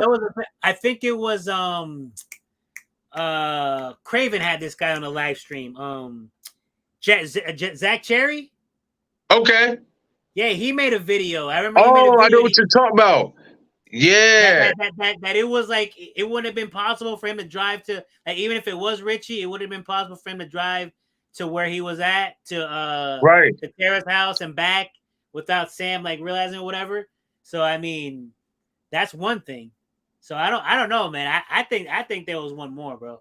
At least. And here's another thing too, because I question that too. Richie, all this planning, right? Yeah. All this planning on the stab Reddit. So there's got to be a lot of conversations. Richie would have to be in his laptop a lot and on his phone a lot. Yeah. Yeah. And Sam don't notice none of that. Yeah. You know what I mean? Like, and then not only that, I know a lot of people think, and rightfully so, because Sister Pam did a video about this, saying that about it being Christina Carpenter helping Stu because of the security systems. Yeah. Sam knows the security systems too. Bro. That's exactly what I was thinking. That's exactly what I was thinking, bro. Like, my thing is this: she confirmed that Richie was in Modesto with her, but what if they were both in Woodsboro at the time? Because we don't know how many days went by before Wes called her. Yeah, that's true too. That is true. We just assume it was the next day type thing, like they got her in the hospital. It could have been like a couple days. You're right. Yeah. Right. Yeah. Like, that's serious, man. Like, there's that, and that's what I'm saying. Like, even more plot holes, but this definitely showed in the opening scene there was more than just Amber and Richie there, man. Like, there's definitely more people. You know what I mean? And just the whole stab subreddit. So let's talk about that too. Or whatever. Amber saying, I was radicalized and all that stuff, right? Mm-hmm. Yeah. What do you think about that stab subreddit? And do you think that a lot of the killers that we are getting going forward, at least until this trilogy or whatever is over, this story's over, the killers that we've gotten so far and the killers that we are going to get in the future, are they all part of this stab subreddit? I mean, I think so, bro, because this could be a way to keep the story going and going, like even past Sam. Like, it could just be like let's say this whole thing with Stu, like let's say it's Stu, whatever, and he was the leader of like the subreddit or whatever, and he has like some people that come over or whatever, and they do the killings, and like 7 ends or whatever, like all the killers are dead, maybe even Stu's dead, whatever. Someone could just be from that subreddit, like there could be like one person there in the sub, or maybe 2, maybe 3. I mean, this is a subreddit, bro. We're talking about something that could have who knows how many members, bro. Right. Subreddits are. Subreddits could be. It could have thousands of members, bro. So this subreddit could be like a way to make sure the story can continue even way past 7. Yo, it's funny you say that, right? Because remember what we got in the trailers leading into Scream 6, and we didn't hear it. We didn't hear it in the dialogue in Scream 6 in the movie, but we heard it in the trailers. The legacy is still alive. Yeah. Like, Yeah, bro, that was a good catch right there, bro. Like dead serious. Like this movie definitely, man. They did, and that's what I'm saying. Like for as sloppy as it was, Hmm. they laid the groundwork for some good things. They set it up. They set it up. They did. You know what I mean? And another thing, and I know this may be a hot take, man. Another thing they set up, in my opinion, there's two things that they set up. Hmm. They set up one, Vince Snyder is not going to be Stu Macher's. He's not Stu Macher's nephew. Okay. And the reason why I say that is because somebody asked me this question, and and it's a good question to ask. Why, if Stu was involved if he's involved in all this, right? Yeah. Why would he have his own nephew killed? You know what I mean? Now, and that's where I say maybe Vince ain't his nephew at all, because we only got Amber. We don't get no real confirmation. Amber just says that he's related to Leslie Macher. She could have been making that up. Yeah. She could have been making that up just to reference Stu, or say, somebody to connect to the original. You know what I mean? Mm-hmm. Now, another thing I think too, though, with that is interesting. Let me grab this water real quick. Or maybe like Leslie Macher was taking care of Vince, but it wasn't really like her blood kid. Maybe it was like a step kid or something. Like, you never know. Like, Right. Or maybe Leslie Macher was grooming him to be a killer later. Right. I definitely do think that, because if you look at that deleted scene with Dewey, I mean, he pulls a knife on him in the film anyway, but like you could tell he's got that killer instinct in him. Yeah, man. Yeah. And this is where I'm about to go in with this, man. Mm-hmm. I know people, say this is a hot take, but you can make the case that Vince's death scene was a fucking fake out, bro. And the reason why I say that is a couple reasons.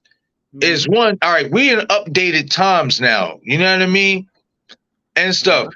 We in updated times. What do they say in Scream 4? In order for a requel or a reboot, a remake to work, you have to try to outdo the original, right? All right. So it's not impossible to think, especially if they making a movie. Remember, this is about Richie's movie. You know what I mean? Exactly. What if they use prosthetics, fake shit? Just like you seen it in the behind the scenes with Wes. With Wes's character. Now, the reason why I say that could be a fake out is because you hear Deputy Judy say, I got a body outside on Main. She doesn't say it's Vince Snyder or whatever. She doesn't say his name. Now, Chad says, why would, Ghostface kill some douche nozzle who was stalking Liv?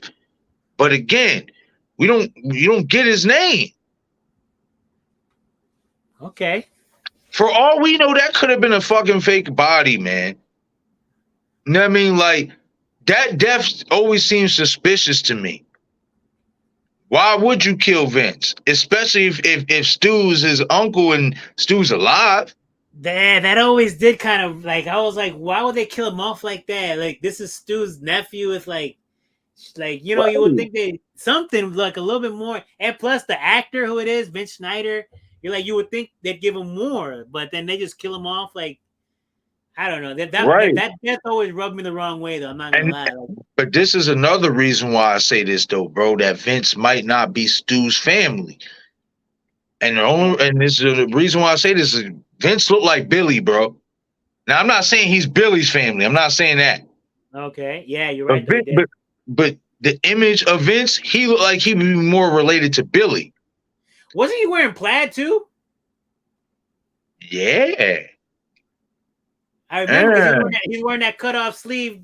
That's a good yo. See, now I might have to do a fucking video about that. See, you don't get me fucking started and shit. But bro, You see, I kind of lost my train of thought real quick. So we was talking about Vince. Oh, all right. Yeah, I got it. Vince looked more like Billy. He looked like he would really be related to Billy. That's what I thought too, bro. Not even gonna lie. Ethan looks more like he'd be related to Stu, bro. Ethan. Yeah. Yo, and the reason why I say that is you guys got to remember, Radio Silence said themselves that the Kirsch Bailey names are fake names. So we really don't know who these people are and who they're related to. Yeah. Like, for all we know, this could be fucking Stu's family, which is why they kept the mom out of it. For all we know, the mom could be Leslie fucking Mocker. Leslie Mocker, yeah. Like, yo, it's crazy. Like, it's crazy, man. Like, and Scream 5 set the table for all this shit. They really did. Scream 5 set the table for all these conspiracy theories and this and that. Like, it really did. If that's the one, if there's one good thing I give Scream 5, it's setting the table for that. Yeah. You know what I mean? Because you can damn sure make some damn good fucking theories, even if they don't turn out to be true. You can make some good theories about Scream 5, man. Like, out of Scream 5 for, you know, Scream 6. A lot of this stuff, in all honesty, that came out of Scream 5 that we were leading into Scream 6 that we talked about turned out to be true. A lot of it, bro. A lot of it. A lot. A lot, man. Like, dead serious. Hell, even my fucking Charlie Walker's alive theory was right. Ain't that some shit? Hey, man. Like, yo, I don't care what they say. They ain't gonna play me with that, man. And like, nah, they ain't gonna play me with that. That was him, man. That was him in that motherfucking scene. Yo, it looked like, I'm not gonna lie. Like, when you put the pictures out, I was like, damn. Bro, it's hard to deny, bro. When I first broke down that image, it's kind of dark, you know, because of how the camera looks. I forgot that I just recently learned how to brighten up images and shit. So I was just like, oh yeah, let me brighten it up, bro. When I brightened it up, I was like, yo, come on now. Like, there's a bigger plan that works, man. And Scream 5 set the table for it, man. It's gonna be it nuts, really man. did.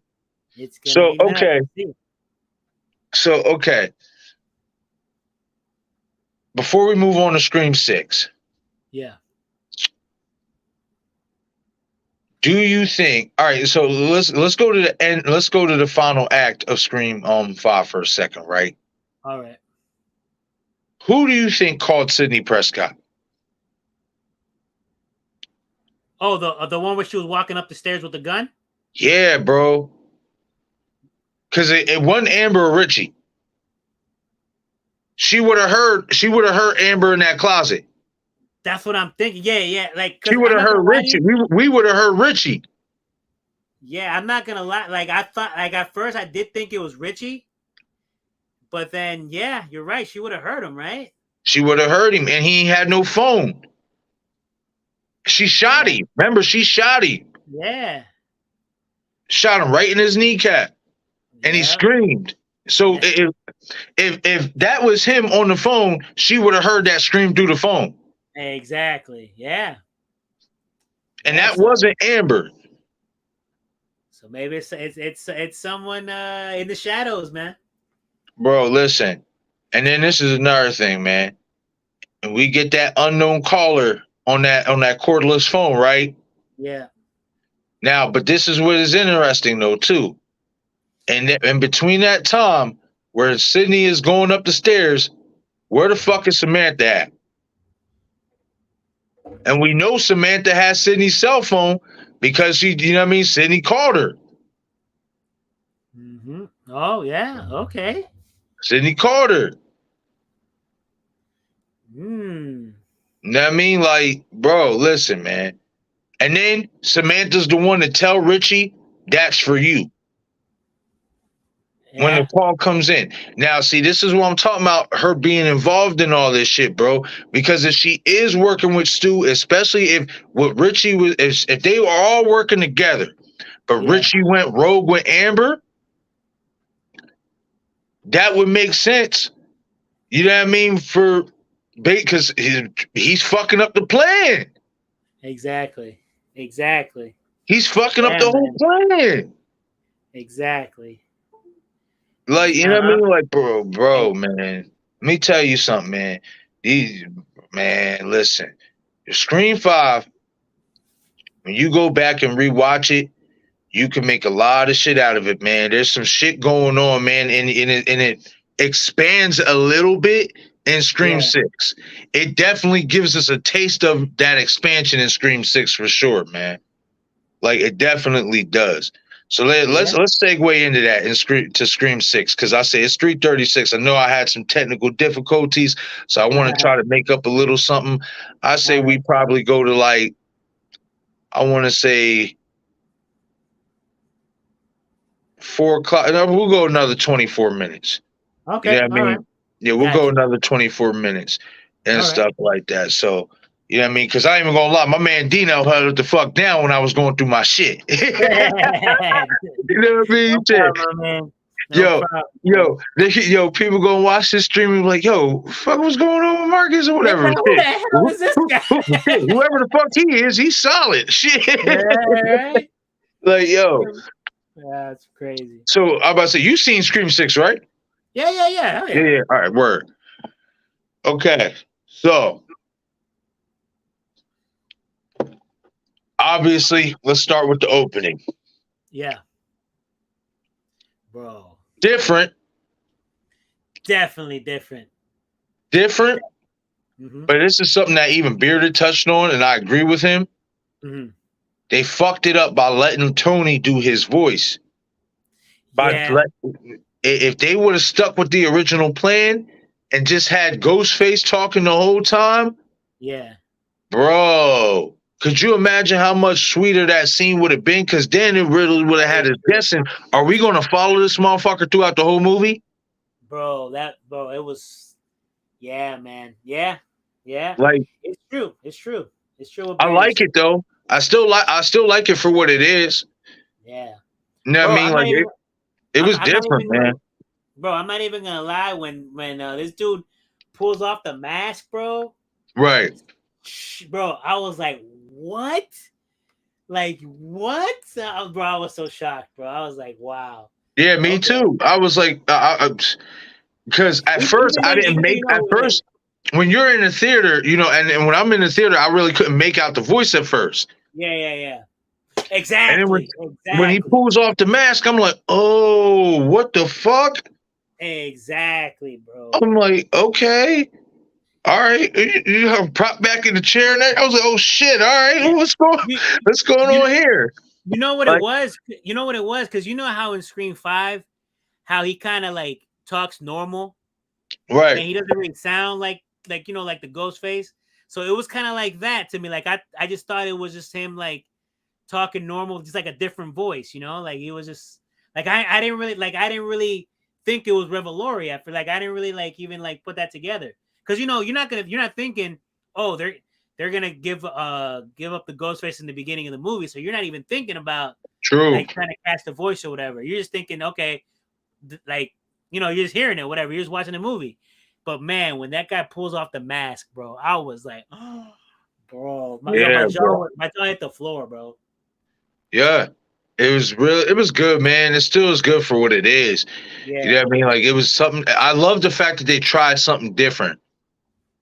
Yeah. I love that. You know what I mean? I really do.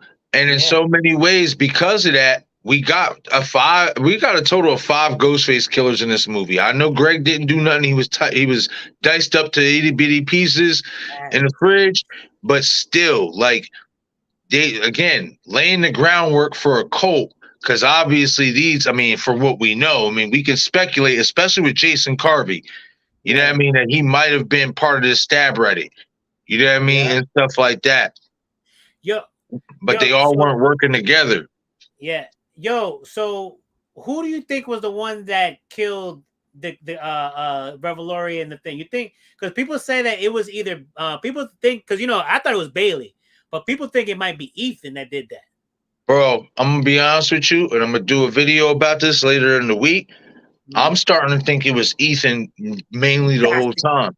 And the exactly what reason why is because he was trying to live up to Richie, bro. He bro, was trying to live up to Richie.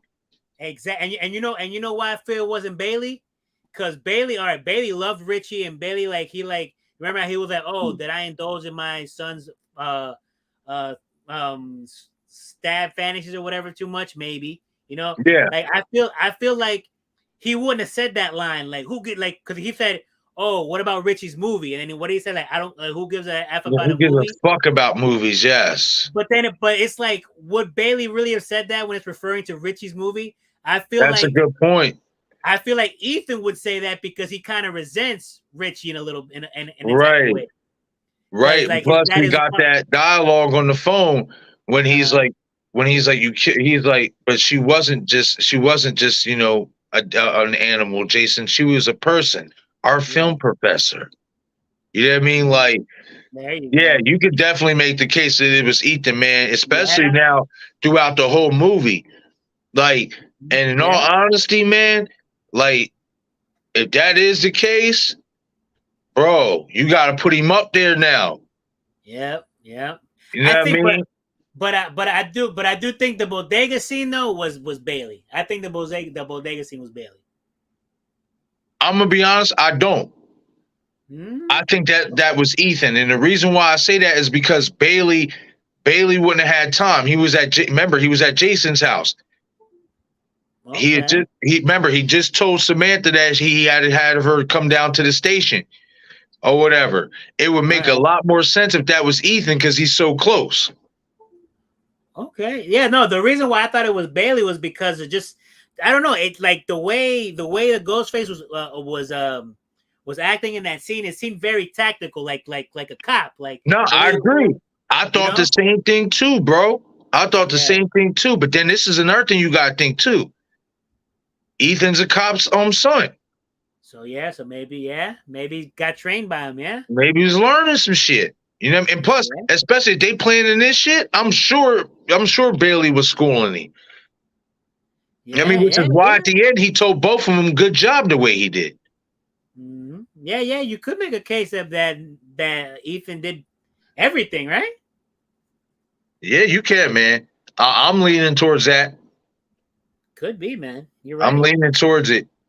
You're right, bro. All right, so let's get to some of these comments. I know I'm way behind in the chat, y'all, so I am going to zoom up, and I'm going to read some of these comments before we get into some more Scream 6 Omnibus talk.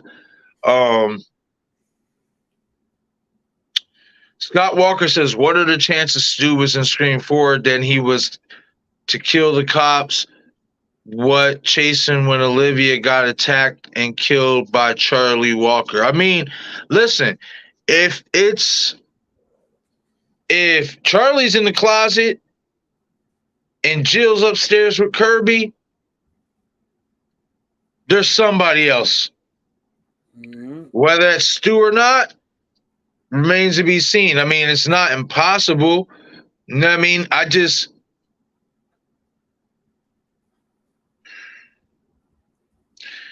don't know.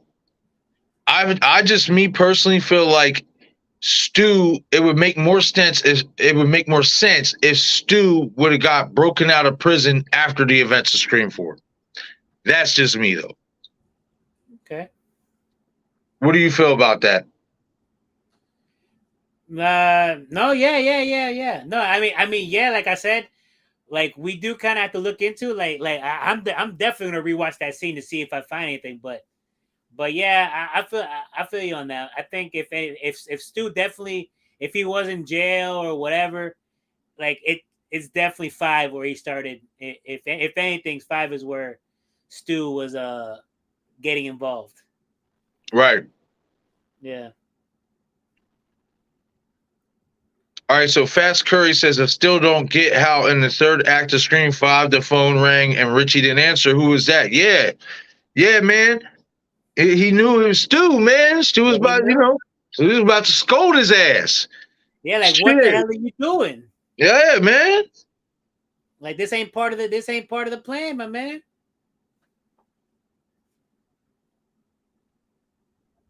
Could be, man. Scott Walker says, like I said before about Charlie Walker, he was nothing but a Stu copycat. The way he killed Olivia, that's the way Stu gutted Casey and Dewey. I mean, hey, man. But I mean, let's really be honest, though. I mean, listen, I believe, and you kind of just said it for me, though, Scott. Do I believe it was Stu in the hospital that killed Dewey? Yeah, but you can make the case it was Charlie, too. You just said it. He's a copycat of Stu, right? Mhm. What did that Ghostface say to Dewey when they were gutting him up? It's an honor. The only other person to ever say that in the Scream franchise was Charlie Walker when he said it to Sidney Prescott. Yeah. I mean, listen, I said, and hey, he was supposed to be the new Stu. You got to remember that too. You know what I mean? Especially, when Sidney said that to him, that was Jill's plan. Trevor was the new Billy. Charlie was the new Stu. There you go. Hey, listen, I'm all for it. They're a match made in heaven. Let them be copycats. You know what I mean? Let's just hope we get both of them in one film. That'd be. It's going to be a fucking mess. I feel bad for all these people. Whoa. It's going to be a mess. Everyone, bro. The majority's done.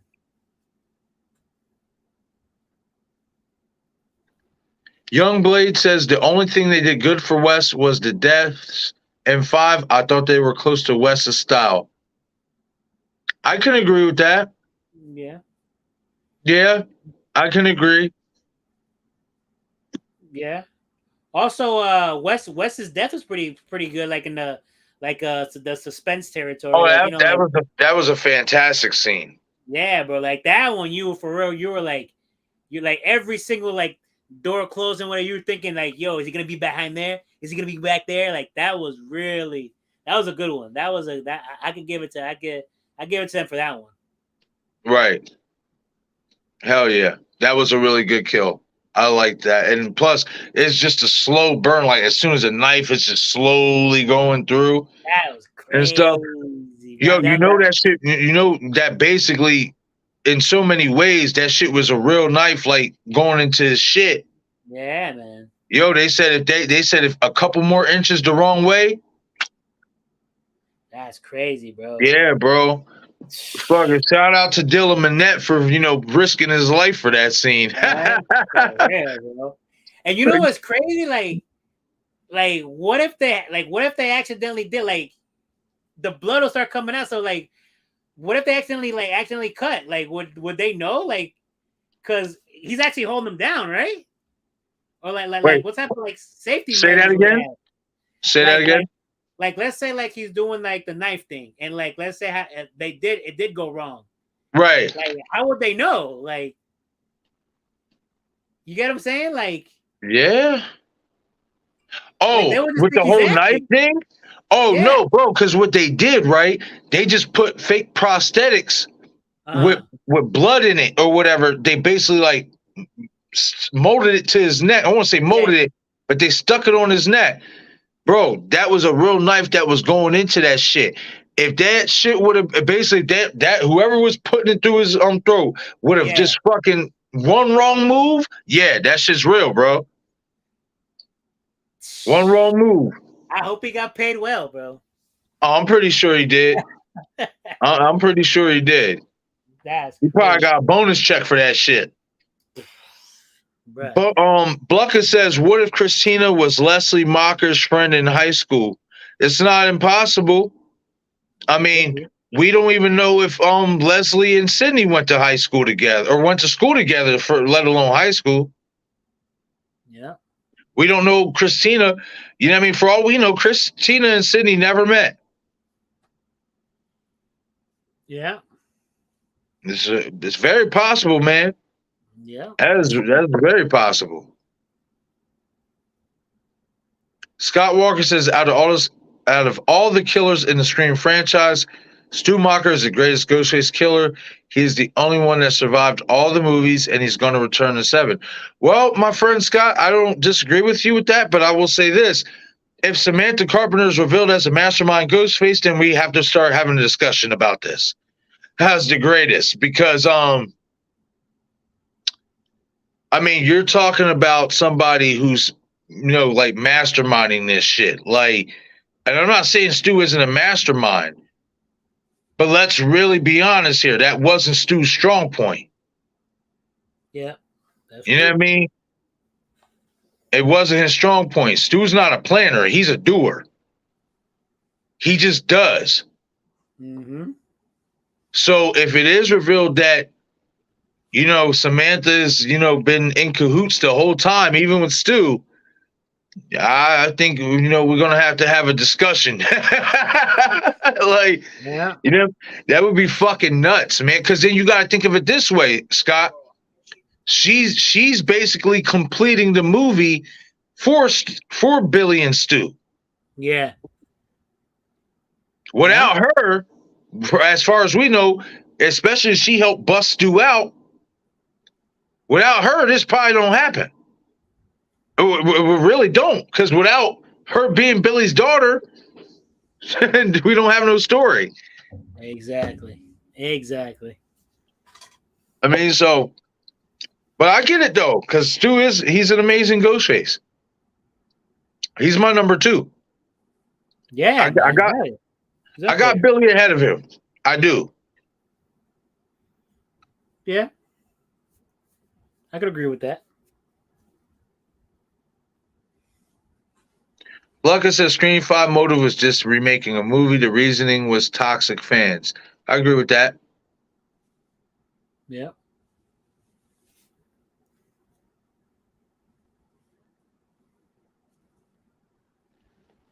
Now, see, this is interesting what Bluck is saying right here, right?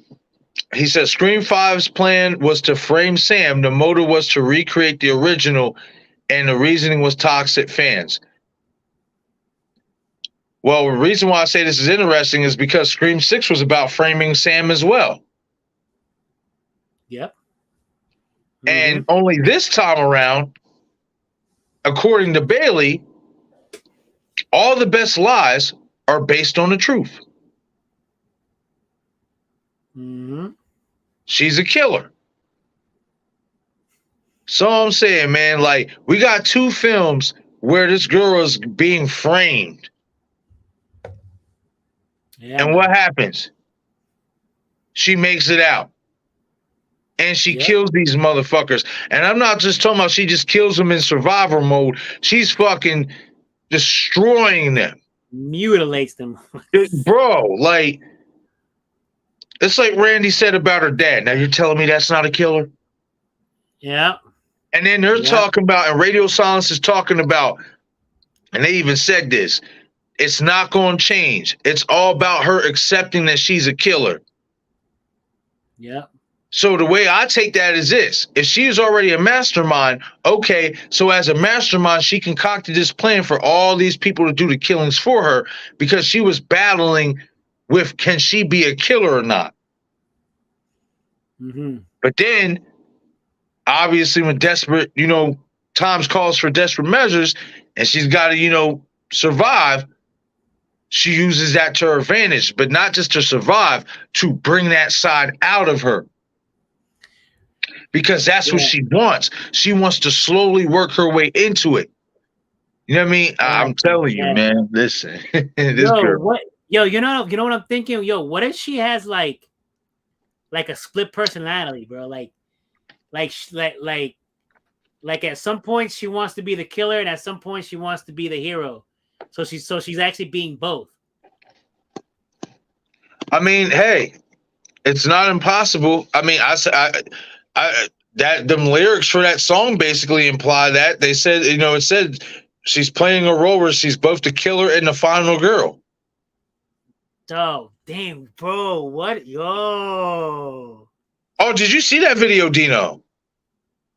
The one I did about Sam. I think you mentioned it in the live stream. I think you mentioned it in a live stream. Bro, listen. After the stream, go check that video out, bro. Listen. No, I did. I was listening to while I was at work. Yeah. I heard it. But yeah, because you were talking about the lyrics. Where you were like, you think that the Demi Lovato's lyrics are based off Sam? Yeah, but also paramours as well. Yeah. Bro, listen, man. I did see that video. I'm telling you, man. Like, listen, that you don't put that in. You don't do that if that's not directed towards that character. That'd be yeah, bro. That's Bro, listen, man. I'm telling you, man. She's just completing where her dad film started. That's all. Let me ask you though. What'd you think about that scene? The part where Tara stabs Ethan with the knife. Like the look on, doesn't she kind of like smirk too? Like when she stabbed when she killed him. Like, yeah, she's got a little blood. She's got a little bloodlust in her. Yeah, like she kind of like she was enjoying it. She was like, oh, like I was like, damn girl, you all right? Yeah, I mean, that'd be, how crazy would it be? Because I've seen some people say this. You know, people have theories about this. What if them two turned out to be the fucking killers at some point? That'd be crazy. But see, it would be crazy, but I ain't gonna lie, it would disappoint me, because then it's like, again, you having these motherfuckers do things that ain't, you know what I mean, physically fucking possible. Yeah, that's true. You know what I mean? Like with Samantha, you know what I mean? I love what they're doing with her. You know what I mean? She's not fucking sitting there tossing somebody through bookshelves. She's just bro. Mutilating, bro. Just everywhere, bro. Just stabbing everywhere, bro. It's believable. Yeah, you're right. That's believable. Okay, so I know I said 4 o'clock, but we'll go a little bit longer. Okay. So let's talk about the setting of New York City. Yeah. How do you feel about the setting of New York City? Like, did it satisfy you? Was it okay, or was it unsatisfactory? I mean, I liked it because, you know, we had the alleyway scene, the subway scene, but I'm not gonna lie, like I felt like they could have used a little bit more. Like I've always said that, like I would have liked to have seen like maybe like a chase scene through like one of them big New York libraries. Yeah. Or maybe at the high school. Like we didn't get anything at the high school. Like I know or maybe at the college, Blackmore, the college. Like I know maybe people would have been like, oh, that just makes him a copy of 2. But I mean, we already kind of think that anyways, bro. We might as well got a couple of nice scenes in the college, bro. Like I could, bro. Can you just imagine an empty, dark high school library? I mean, college library, bro. Like, you know how I don't know if you've ever been like in one of like those college libraries or just a library period. How big they are. Yeah. Bro, could you just imagine like after hours, all the lights are out, bro, and you just get like a chase scene through one of them things? Tell me that wouldn't have been crazy. It would have been nice too, because it kind of would have mimicked Scream 2 with the shelves. You know what I mean? You could have had, just like when Ghostface was stalking Gail through them shelves and shit like that. Exactly, bro. Like you could have recreated that scene, but just on a higher level. Yeah, but I mean, as far as like utilizing New York, I mean, I feel like they did enough, because like what I mean, they did bodegas, they did the subway, they did alleyways. Only thing left would have been like maybe like by the Statue of Liberty or something, like, you know, what else? See, I'm gonna say this: the subway scene was trash to me. Like, and the reason why is because they could have did so much. I would have rather see them running across, the trains, like basically like. Yeah, man. Yeah. They missed an opportunity with that with me. Yeah. Yeah. I get you. But then I think it's also because they kind of wanted to, because I mean, New York's kind of like that, bro. Like the trains are always full, bro. Like it could be like 2, 3, 4 a.m., whatever, and it's still like not packed. It's still jumping, like afternoon type stuff. But so they call New York. They call New York the city that never sleeps for a reason. Yeah, man. Exactly. So I guess maybe that's why they didn't do it. But I get what you're saying, though. A nice little like like just a scene where they're just going through like the cab doors were going through like train by train by train. That would have been crazy. That would have been good. Yeah, see, that's what I'm saying. Like, see, man, yeah, you're speaking my language, man. Like, they could have did so much more with that.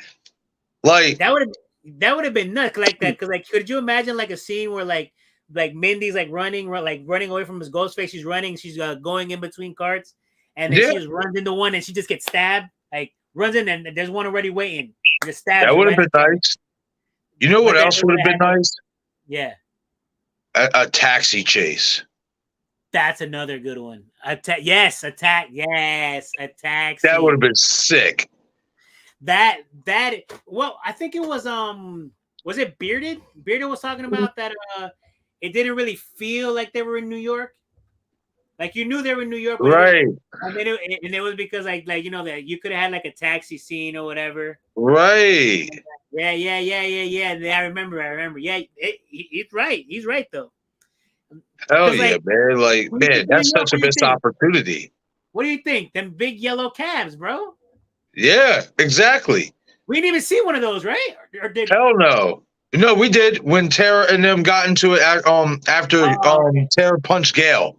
Okay. Yeah, but you know, it would have been like a scene, like a chase scene or whatever. That would have been crazy. That would have been Right. nuts. Okay, Yeah, so let's move on to the character development. How did you like the character development in this film for our core 4 characters? I mean, as far as the core 4 goes, bro, like let me put it this way. And so after Scream 5, I said that in 6, if Chad died, I would have been upset. Anybody else? Well, I mean, I knew Tara and Sam weren't gonna die, so maybe if Mindy died or whatever, I wouldn't. I would have been. I wouldn't have been that upset. But I'm gonna be honest with you. After 6, like I love all of them, bro. Like if any, I think if any one of them dies, we're gonna feel it. Right. I think they all kind of want to. I mean, some people are saying like Mindy's the same character. I could see where they're saying like where they're going with that, but I mean, I don't know. She grew on me, but Chad stole the show for me, bro. If Chad Absolutely. dies in 7, I'm pissed. I'm gonna get upset, bro. Bro, I mean, I think it's very possible it could definitely happen in 7. I will say this, man. Mindy, I don't know if it's just bad writing at the end, but it makes Mindy look suspicious as fuck. How did she know Ethan and Bailey were the killers? I don't know, bro. I don't know. Like that scene didn't that final scene with her didn't it left a lot to be desired. I think you're right. So I think it's more like the writing, bro. I think what it is that they're trying to make her seem like she knows everything because she's like the movie geek. So that's how she just knew it because she's the movie geek. Like how we knew who the killers were, she knows who the killers were. Well, see, this is the thing that's the problem with that though, is that when she gets stabbed and Ethan's helping her, she said, "Fuck, I got it wrong again." See, like, man, I don't know, man. I don't know. It might be the writing. It might be something else. It might be, bro. Listen, it's so funny because Radio Silence, when they were talking about the Bailey names being pseudonyms, being fake names, they even acknowledge that that's still a problem because of him in the NYPD.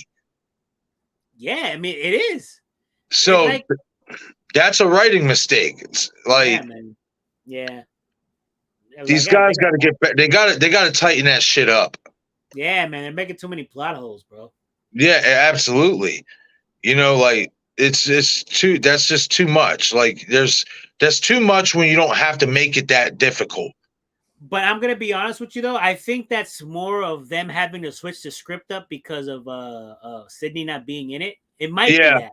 It might. Oh no, that's completely true because they even said the motive changed. Like the motive what we got was not supposed to be the motive.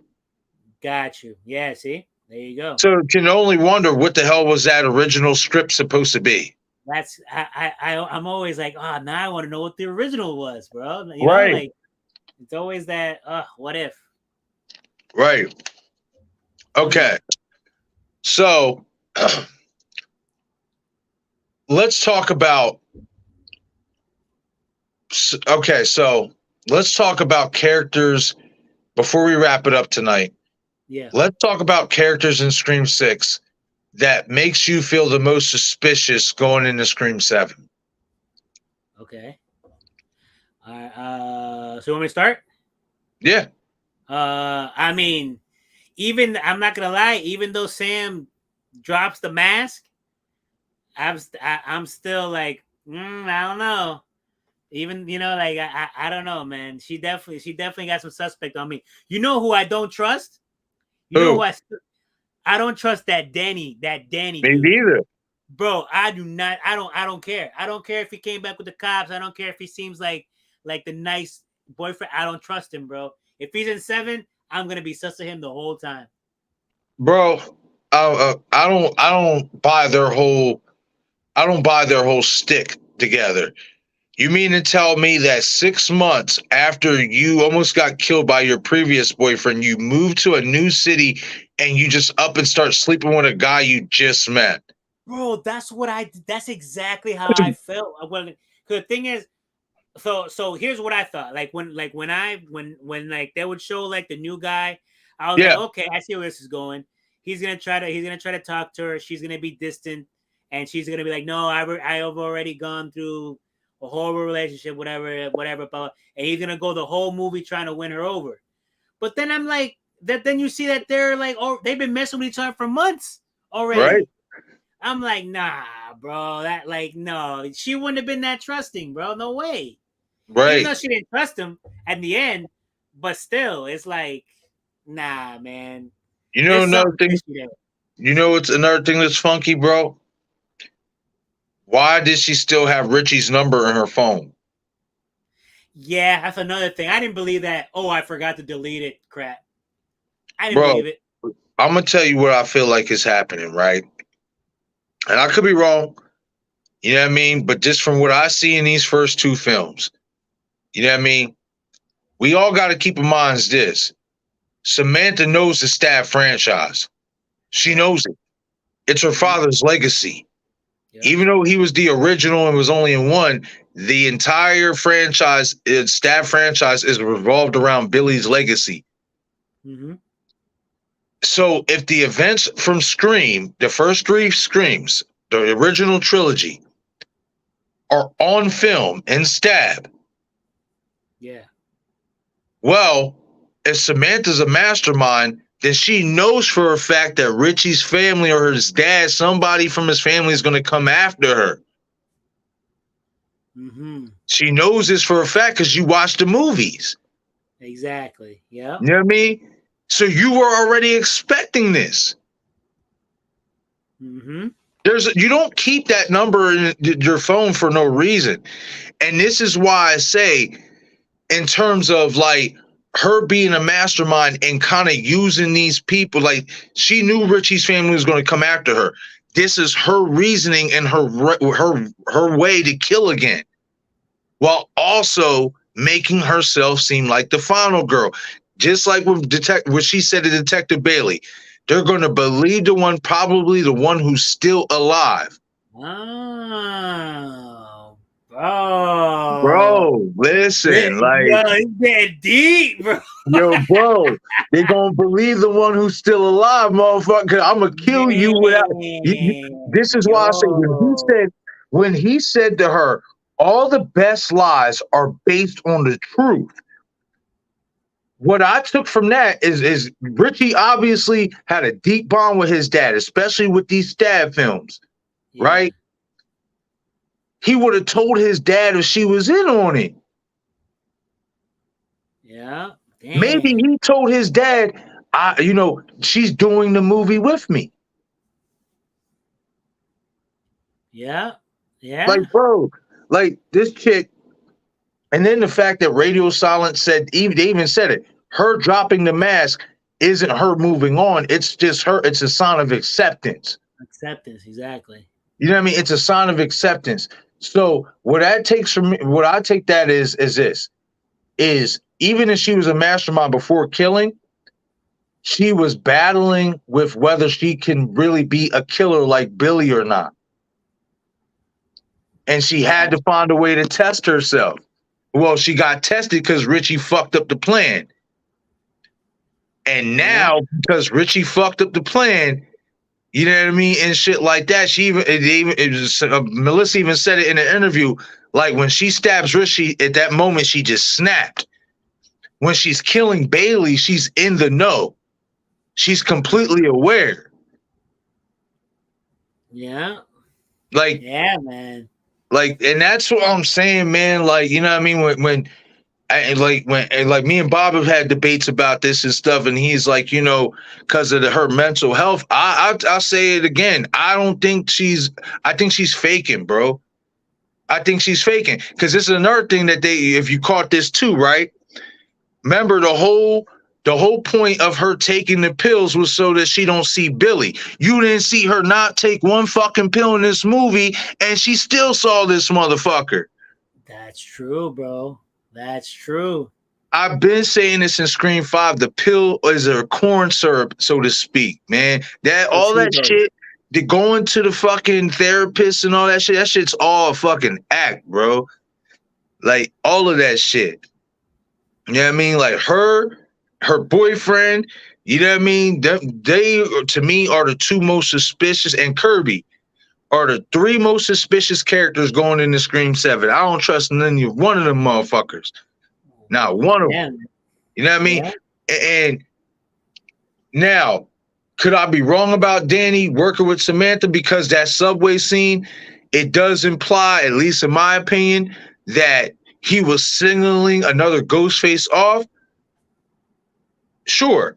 But for all we know, he could still be working with Samantha, but working with somebody else to fuck her over. We just talked about this.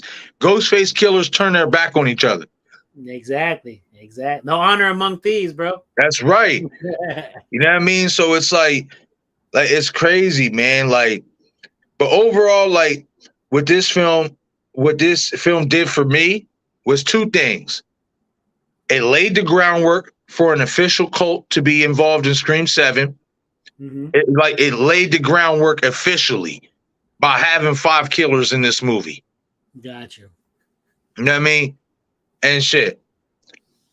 And then 2, you can no longer tell me, you can no longer tell me that Stu Macher or Charlie Walker, for that matter, could not have survived their wounds, considering what the fuck we just saw in Scream 6 and in Scream 5. Exactly. Tara, you know, with her opening scene, Chad in Scream 5 getting stabbed the way he did, getting even worse in Scream 6. Like, there's no way you can't, nobody can sit there and, in my opinion, argue with me about this. If they wanted to bring these dead killers back that we thought were dead and reveal them to be alive, they will fucking do it. They can. They definitely they're showing it to us. Like, to me, that was the biggest takeaway I took away from Scream 6. They are showing you that if they want to bring a specific character that we thought was dead back, like they did with Kirby, they'll do it. They'll do it. Yeah. That's exactly what I thought too, bro.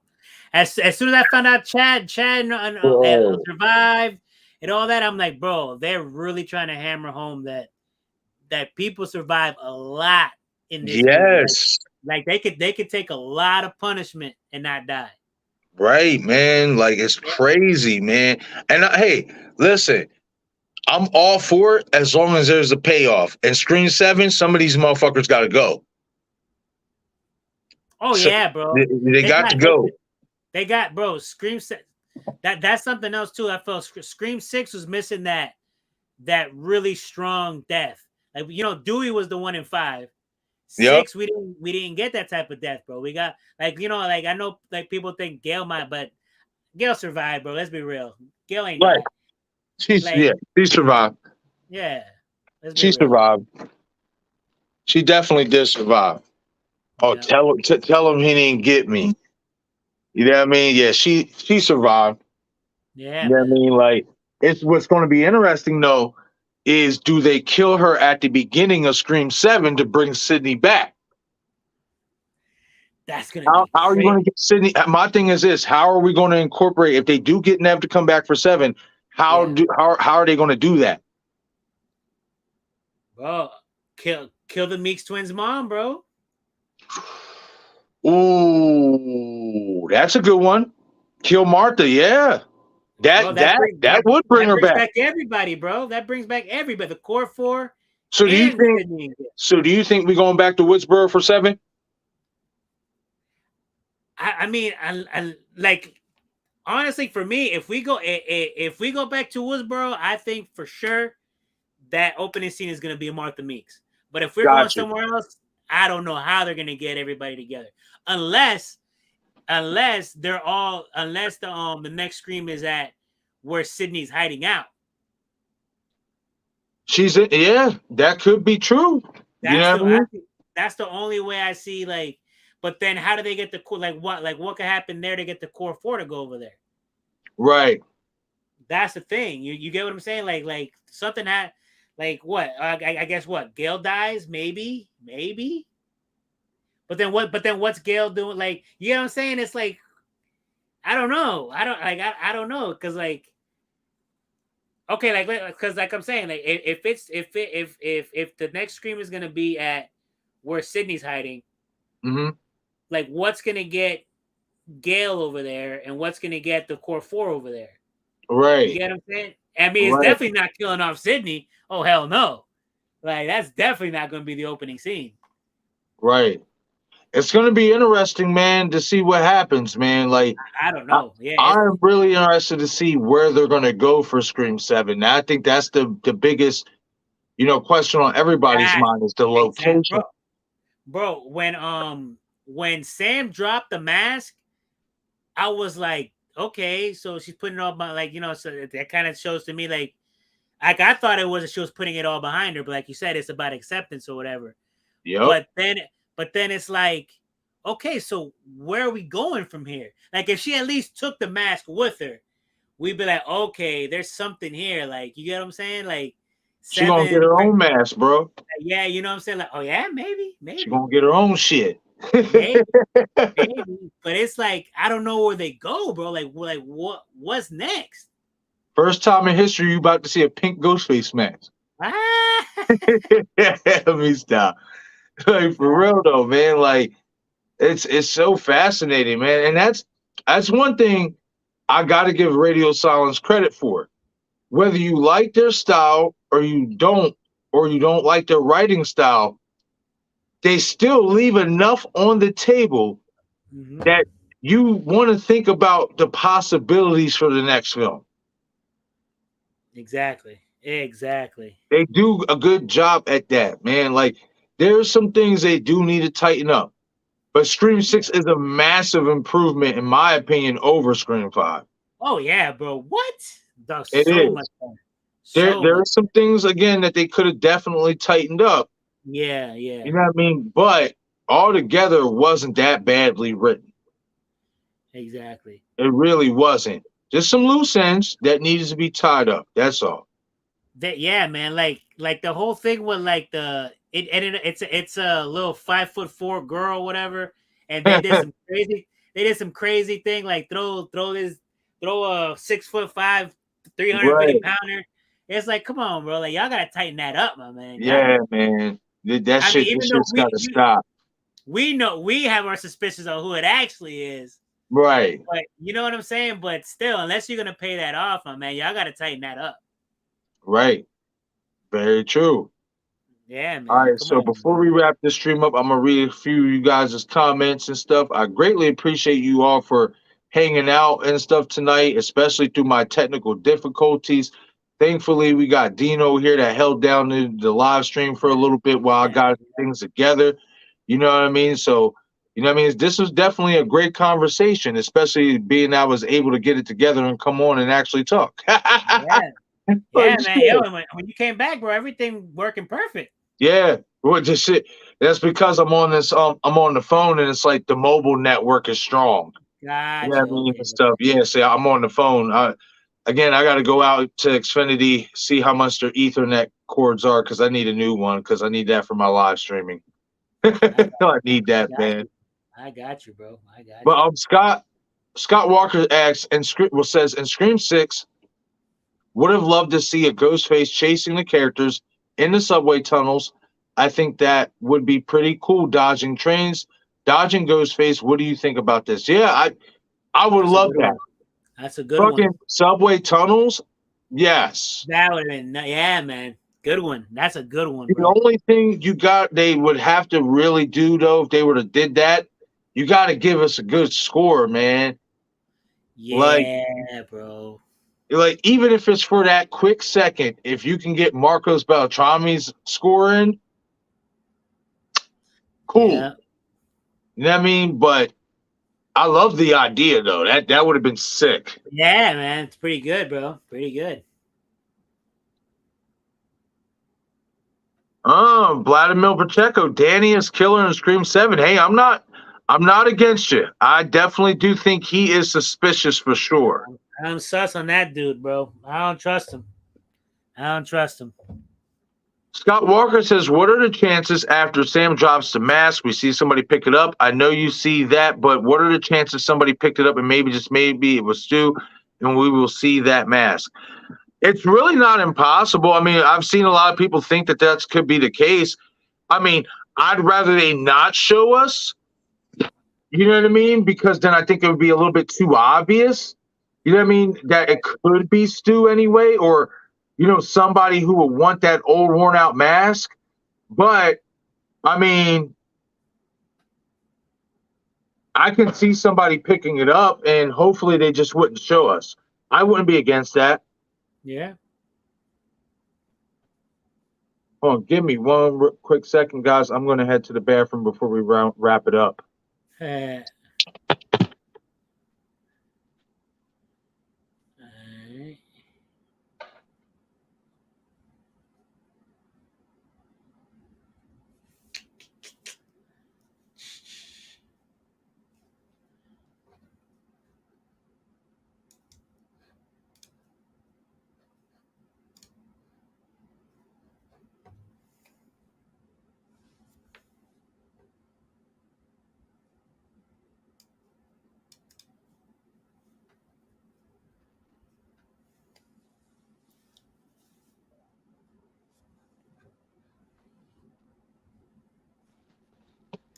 Okay.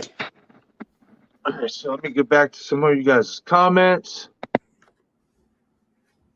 Scott says, if we return to Woodsboro, what are the chances the Ghostface cult is going to take place at Stu's house and he is the cult leader wearing the old mask? I mean, especially if it is, going to be Stu, I think that would be like the obvious choice is to have it at his house. Exactly. You know what I mean? I'm not against it, but I wouldn't be against also maybe not having it at Stu's house as well, because we already saw Stu's house in Scream 5. Yeah. You know what I mean? So, I mean, I'd honestly rather see the final act reveal if Stu's going to be alive. I'd rather have the final act be revealed in the penitentiary that he was at. Maybe it's no longer existent. Maybe they change locations and they build a new building and it was something like that. But wherever he was locked up at, I would not mind seeing it be abandoned, and that's where they had the final act because that's where he was, incarcerated for that time being before he got out. Ooh, I just thought of something. What if the final act is at Billy's house? Ooh, whoa. Now, see, I like that better. Yeah, but I just thought of that. That's a fucking full circle moment right there. Mm-hmm. And if that's going to happen, we got to get Hank back for that. Exactly. And then we get Hank back, and then I like that. That would be crazy. I like that a lot because we never got to go to Billy's house. Exactly, man. I like that, man. That's a good call, Dino. Yeah, shit. Man. I like that a lot. Like, because then you're tying everything in, especially for Samantha. Oh man, for can imagine, and that she's meeting her grandfather. I don't think she has. I don't think she's met him. Oh no, I don't think so neither. I mean, we haven't gotten a reference to Hank. Yeah. So that's man. Yeah, man. That's crazy, man. That's a good one. I like it. Damn, Billy's house. Holy shit. Yeah, bro. Oh my god. Yo, oh man. I could just imagine Skeet's illusion just popping up fucking right then and there in the fucking mirror or something. Yeah, yeah. Oh man. Because at first I was like, I wonder, like, what if they did it at Sydney's house? And I'm like, nah. But then I'm like, Billy's house. We haven't seen him. Right. You know? Okay, so we'll end the stream on this because this is something I actually do want to talk to you about real quick. Yeah. What do you think about them kind of heroizing Billy Loomis to a degree? So here's the thing. People are saying that this whole thing about, like, you know, the illusions and all this stuff, and like he's being like a hero thing, is kind of ruining the Billy character. Yeah. But here's the thing about that. At the end of the day, that illusion isn't actually Billy. Right. It's Sam imagining what Billy would say. Yep. So at the end of the day, this isn't messing up Billy's character because it's not Billy. Yeah, Right. it looks like Billy, and yeah, it's supposed to be Billy, but it's not Billy. Like, this is no Force Ghost. You know what I'm saying? Like, this ain't Billy. So, like, I don't like. I can see how people are like, oh, they're making him seem like a hero and he's a killer. At the end of the day, you got to remember, it's not Billy. It's Sam's imagination. Which actually, when I think about it, lines up. Killer, final girl. That lines up. It does. I love Skeet's dialogue in Scream 6. I don't give a fuck what anybody says. Yeah. I love it when she goes up to the case and he's like, "Oh, how fucking cool is this place?" Yeah, bro. And she's like, she's like, "Fuck no," and he's like, "Fuck yes." Come on, Sam. Come on, Sam. Me and you together, you're getting our murder on. Let's get ready to slice some more motherfuckers. I love it, man. Like, yeah, man, hell yeah. But that's what I'm saying. That's Sam's, like, thinking, what would Billy say at this moment? Right. You know what I'm saying? Because, you know, like I said, it's not actually him. Right. So to me, it doesn't mess anything up with Billy. Like, for me, Billy's in the original. That was Billy. Right. This is just, you know, it's a figment of Samantha's imagination. That's it. Yeah, that's it. Let me ask you something. Yeah. Do you realize that the only time we've seen Samantha envision Billy is when she's going through this shit? Yeah. We don't, I mean, obviously that's supposed to be part of the story, but like even before we started getting the attacks or whatever, and we seen Sam, you don't see her having no illusions until this shit's about to hit the fan. Mm-hmm. Yeah. That's interesting to me, man. So like trigger. So you think like the attacks trigger it? I do. Okay. And why I think that's interesting is because how many attacks have been going on then? Because this has been going on for a while. Yeah. Remember, we've all theorized and discussed, could she have killed or maybe harmed someone before all this? Exactly. Because the thing is, when she saw Billy in the hospital in 5, that wasn't the first time she saw him, because she wasn't shocked. She was just looking at him like, "Oh, you again," type of stuff. Yeah. Oh, yeah. Yeah. Like, she even like says it like, "What do you want?" or whatever, some shit like that. Exactly. And that's when he's like, antipsychotics aren't working as well as they used to, are they? Exactly. See, and that's the other thing. She's taking antipsychotics, so that tells me that she's got that psychotic shit in her. Exactly. What I want to, I'm gonna put it this way, Dino. I really hope. Now, see, this is something we got to keep in mind too. Yeah. Is especially if let's say if we don't go back to Woodsboro in 7, right? Yeah. And we don't get Stu in 7. Mm-hmm. I think they could be saving that for 8 because remember, 4 went back to Woodsboro. Exactly. Yeah. You know, like I just hope that if they do it, whether however they do it, you give us the truth about them fucking diaries. Yeah, man, we gotta something, bro. We gotta get something. You gotta spill all the beans, man. We gotta know what's in the rest of those diaries because Samantha only told a part of the story, in my opinion. Exactly. She only told the part about Billy. I know there had to be something else in there. Yeah. I can't wait, man. You know what I mean? Like, yeah, but I want to see everybody, bro. Christina, man. I want to see their dad. I want to see Right. everybody. And real quick, I know that what's her name? Melissa Barrera says she wants Selma Hayek. I mean, I personally think that would be a knockout for the franchise because of how big Selma Hayek is, and we know Scream loves their big stars. That is true. That is true. I don't give me Jennifer Lopez, please. No. Yeah, someone brought up Jennifer. No. I know I'm not saying that to knock J-Lo.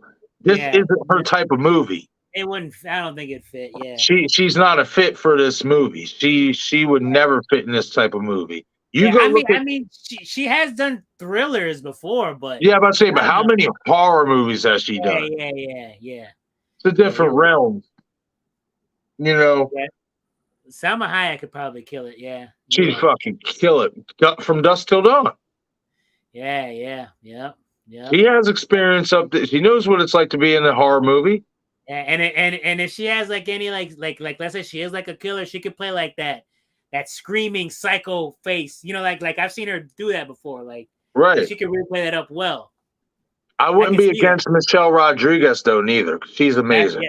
That's the other one that I heard. She's another one that could fit. Now let me ask you this, because a lot of people think that Christina could be involved, right? Yeah. But my question is this: if Christina is involved, why would she want to kill Tara? Unless Tara is actually involved with her. I can't. That's the only way I could think about how that would work. Because what reason did she? What reason would she have to kill? Would have to kill Tara? Yeah, Tara ain't the one who broke up the family. Exactly. So that's why, like, I think that Christina is going to be an incredible red herring. Yeah. But it's going to be found out that she's not a Ghostface killer. I think actually she's going to end up dying. Yeah, me too. I kind of think that too, bro. I think she's gonna die, but I think she's gonna end up dying by. But I actually think she might end up dying because she was involved, but she's gonna get betrayed by one of the Ghostface killers. Oh, that's what I think. That's not bad. I think she's gonna maybe even her and Stu. And Stu's like, well, I've already used all like I don't need you anymore. Right. Stab right in the side of the stomach or whatever. He's gonna treat her like he did to the voice. He's gonna treat her like he did the voice box in the original with Neil. Definitely won't be needing this anymore. Imagine. Oh, Bro, could you look at this. Ring ring. Won't need this. Bro, could you imagine? What if he actually says the same line? Well, I guess I don't need this anymore. Bro, that would be so sick, bro. So sick. That'd be nuts. Yes, Alex. Yes, I know. I seen that you did leave that message on my Instagram. I actually will have time today because I'm off of work, so I will take a look at it today. I also have another message from Chris Dunn sharing the same type of theory like Stu and Charlie that I got to catch up on. What I want to do is when I'm done reading you guys' theories, I'm going to break it down as best as I can, like copy and paste it. And I want to put it together in a video as part of like my reacting to fan theories type things and all like that. I think But that's yeah, good. Alex says I left my Stu and Charlie theory on Instagram for your markets. Maybe they should reveal Stu early on in 7. Ooh. I don't know, man. Mm, Because I'd rather, honestly, I yeah, think that this would be a lot better if all those motherfuckers would get revealed at the end. It just would be that much epic because yeah, it's like, man. we thought you sons of bitches was dead. Yeah, Like, man. Like the reveal in the beginning of Stu, bro. Like, not like, nah, man. That has to be the ending, man.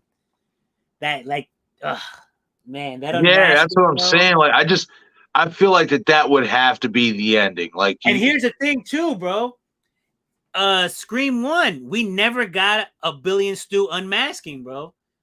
So we gotta get a Stu unmasking in 7, bro. yes, We yes. got at least a Stu unmasking, man. No, I agree with that. I agree. That just because there's epic proportions behind that. Mm-hmm. Like, that's epic proportions that you just can't Exactly. let slide. Like, him lifting that mask off and then he's just surprise, Sydney.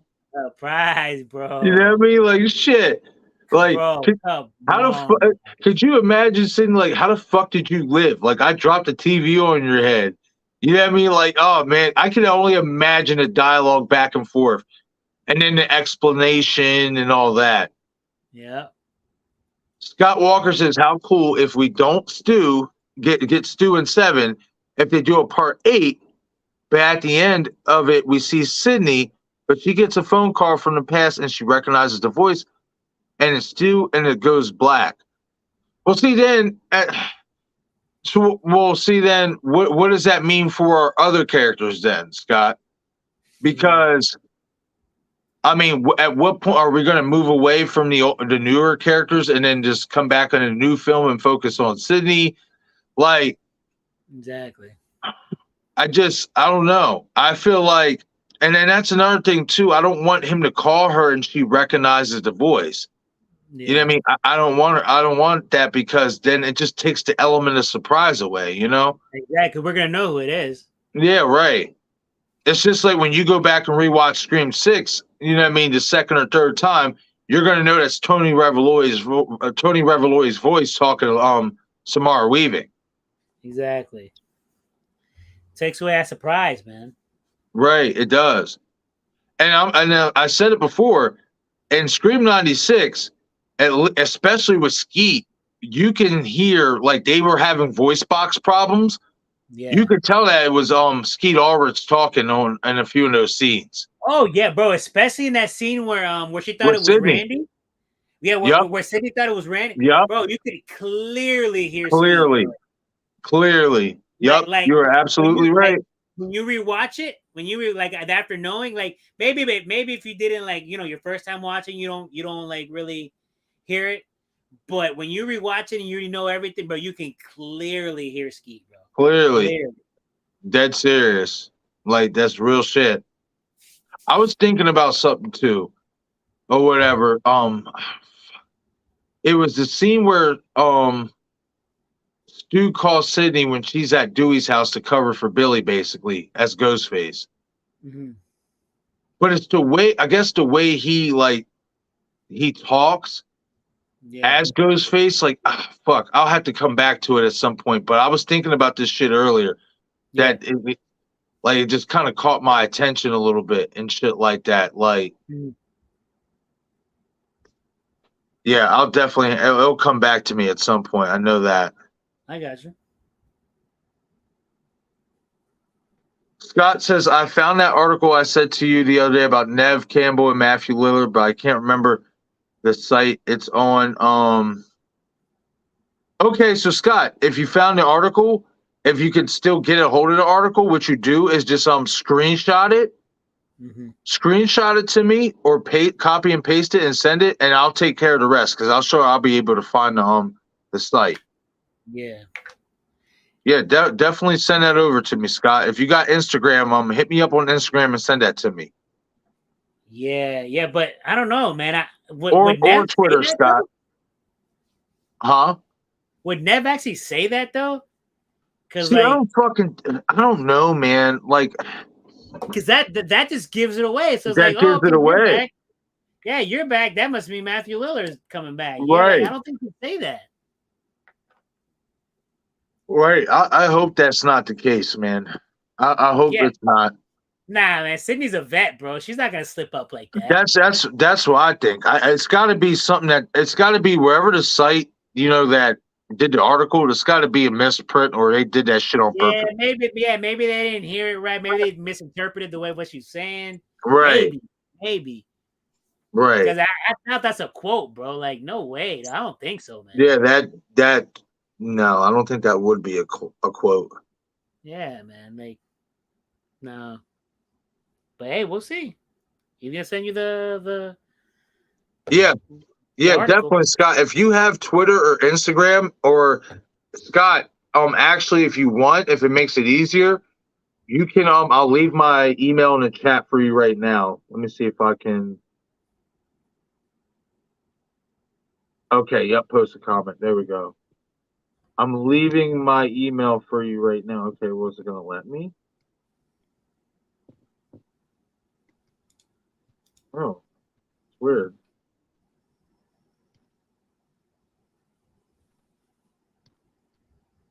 All right. There we go.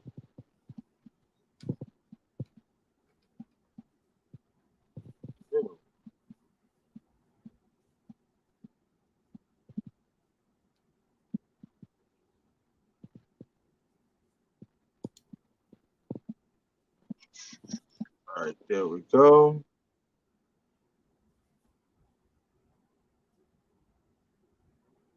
So yeah, Scott. Yeah, just send me that in my email then, buddy. I appreciate it. Even if it's just a screenshot of it, I'll find the site.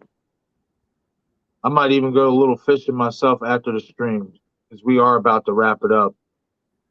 I know I've been saying that for like the last hour, but it's definitely about to happen in like the next like 2 minutes, 3 minutes, because it's about 5 o'clock in the morning. Like shit. And shit, you got work. Don't you got to work later, buddy? No, I'm actually off tomorrow, man. I'm good. Oh, nice. Hell yeah, we'll see it.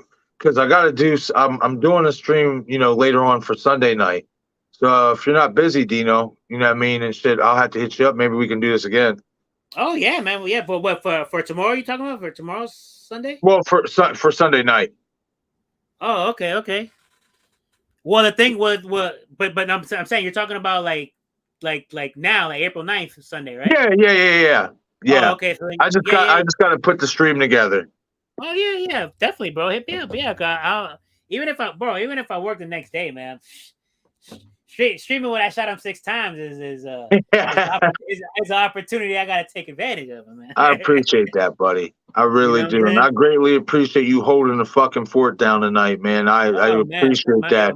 You saved the stream in so many ways, man. Honestly, yeah, my pleasure, man. My pleasure. Seriously, it was fun, man. It was hell fun. yes, this definitely was fun. It was fun. All right, so I'm gonna end the stream on this question or from Scott. Yeah, this comment from Scott says, Marcus, what do you think of the Killer Lion movie, The Ghost in the Darkness? It was based on a true story, or too many years that went to attack and kill railway workers. Huh. I never heard of this. It says The Ghost in the Darkness. Huh, I'm gonna have to look that up because I like true stories. Yeah, he brought it up earlier. Yeah, sounded pretty good. Yeah. Like, yeah. Huh. That sounds interesting. Yeah. Yeah, I've not seen that, Scott, but it sounds good. I just like the title alone, The Ghost in the Darkness. That just sounds has a ring to it. Yeah, man. I like that. But okay, everybody, we're going to end this stream here now. I greatly appreciate every single one of you that hung out here almost 3 hours. We're at hitting a 2 hour and 48-minute mark. Guys, you guys are incredible. All 5 of you that are hanging out here. It's almost 5 o'clock here in the morning on the East Coast. Guys, you're awesome. I don't have to say too much more. You know what I mean? But we're gonna end it here tonight. Stay tuned for a community post later so I can give you guys an update on what time Sunday night I'm gonna be streaming. And yeah, again, appreciate you all. Do me a favor if you would like to leave a comment at the end of the stream. It definitely helps out with the YouTube algorithm. And we're gonna catch you guys later. Get some rest, everybody. God bless. And always remember, this is I Shot Him 6 Times YouTube Horror Movie Channel. I'm your host and creator of the channel, Marcus. Have a good one, everyone. See ya.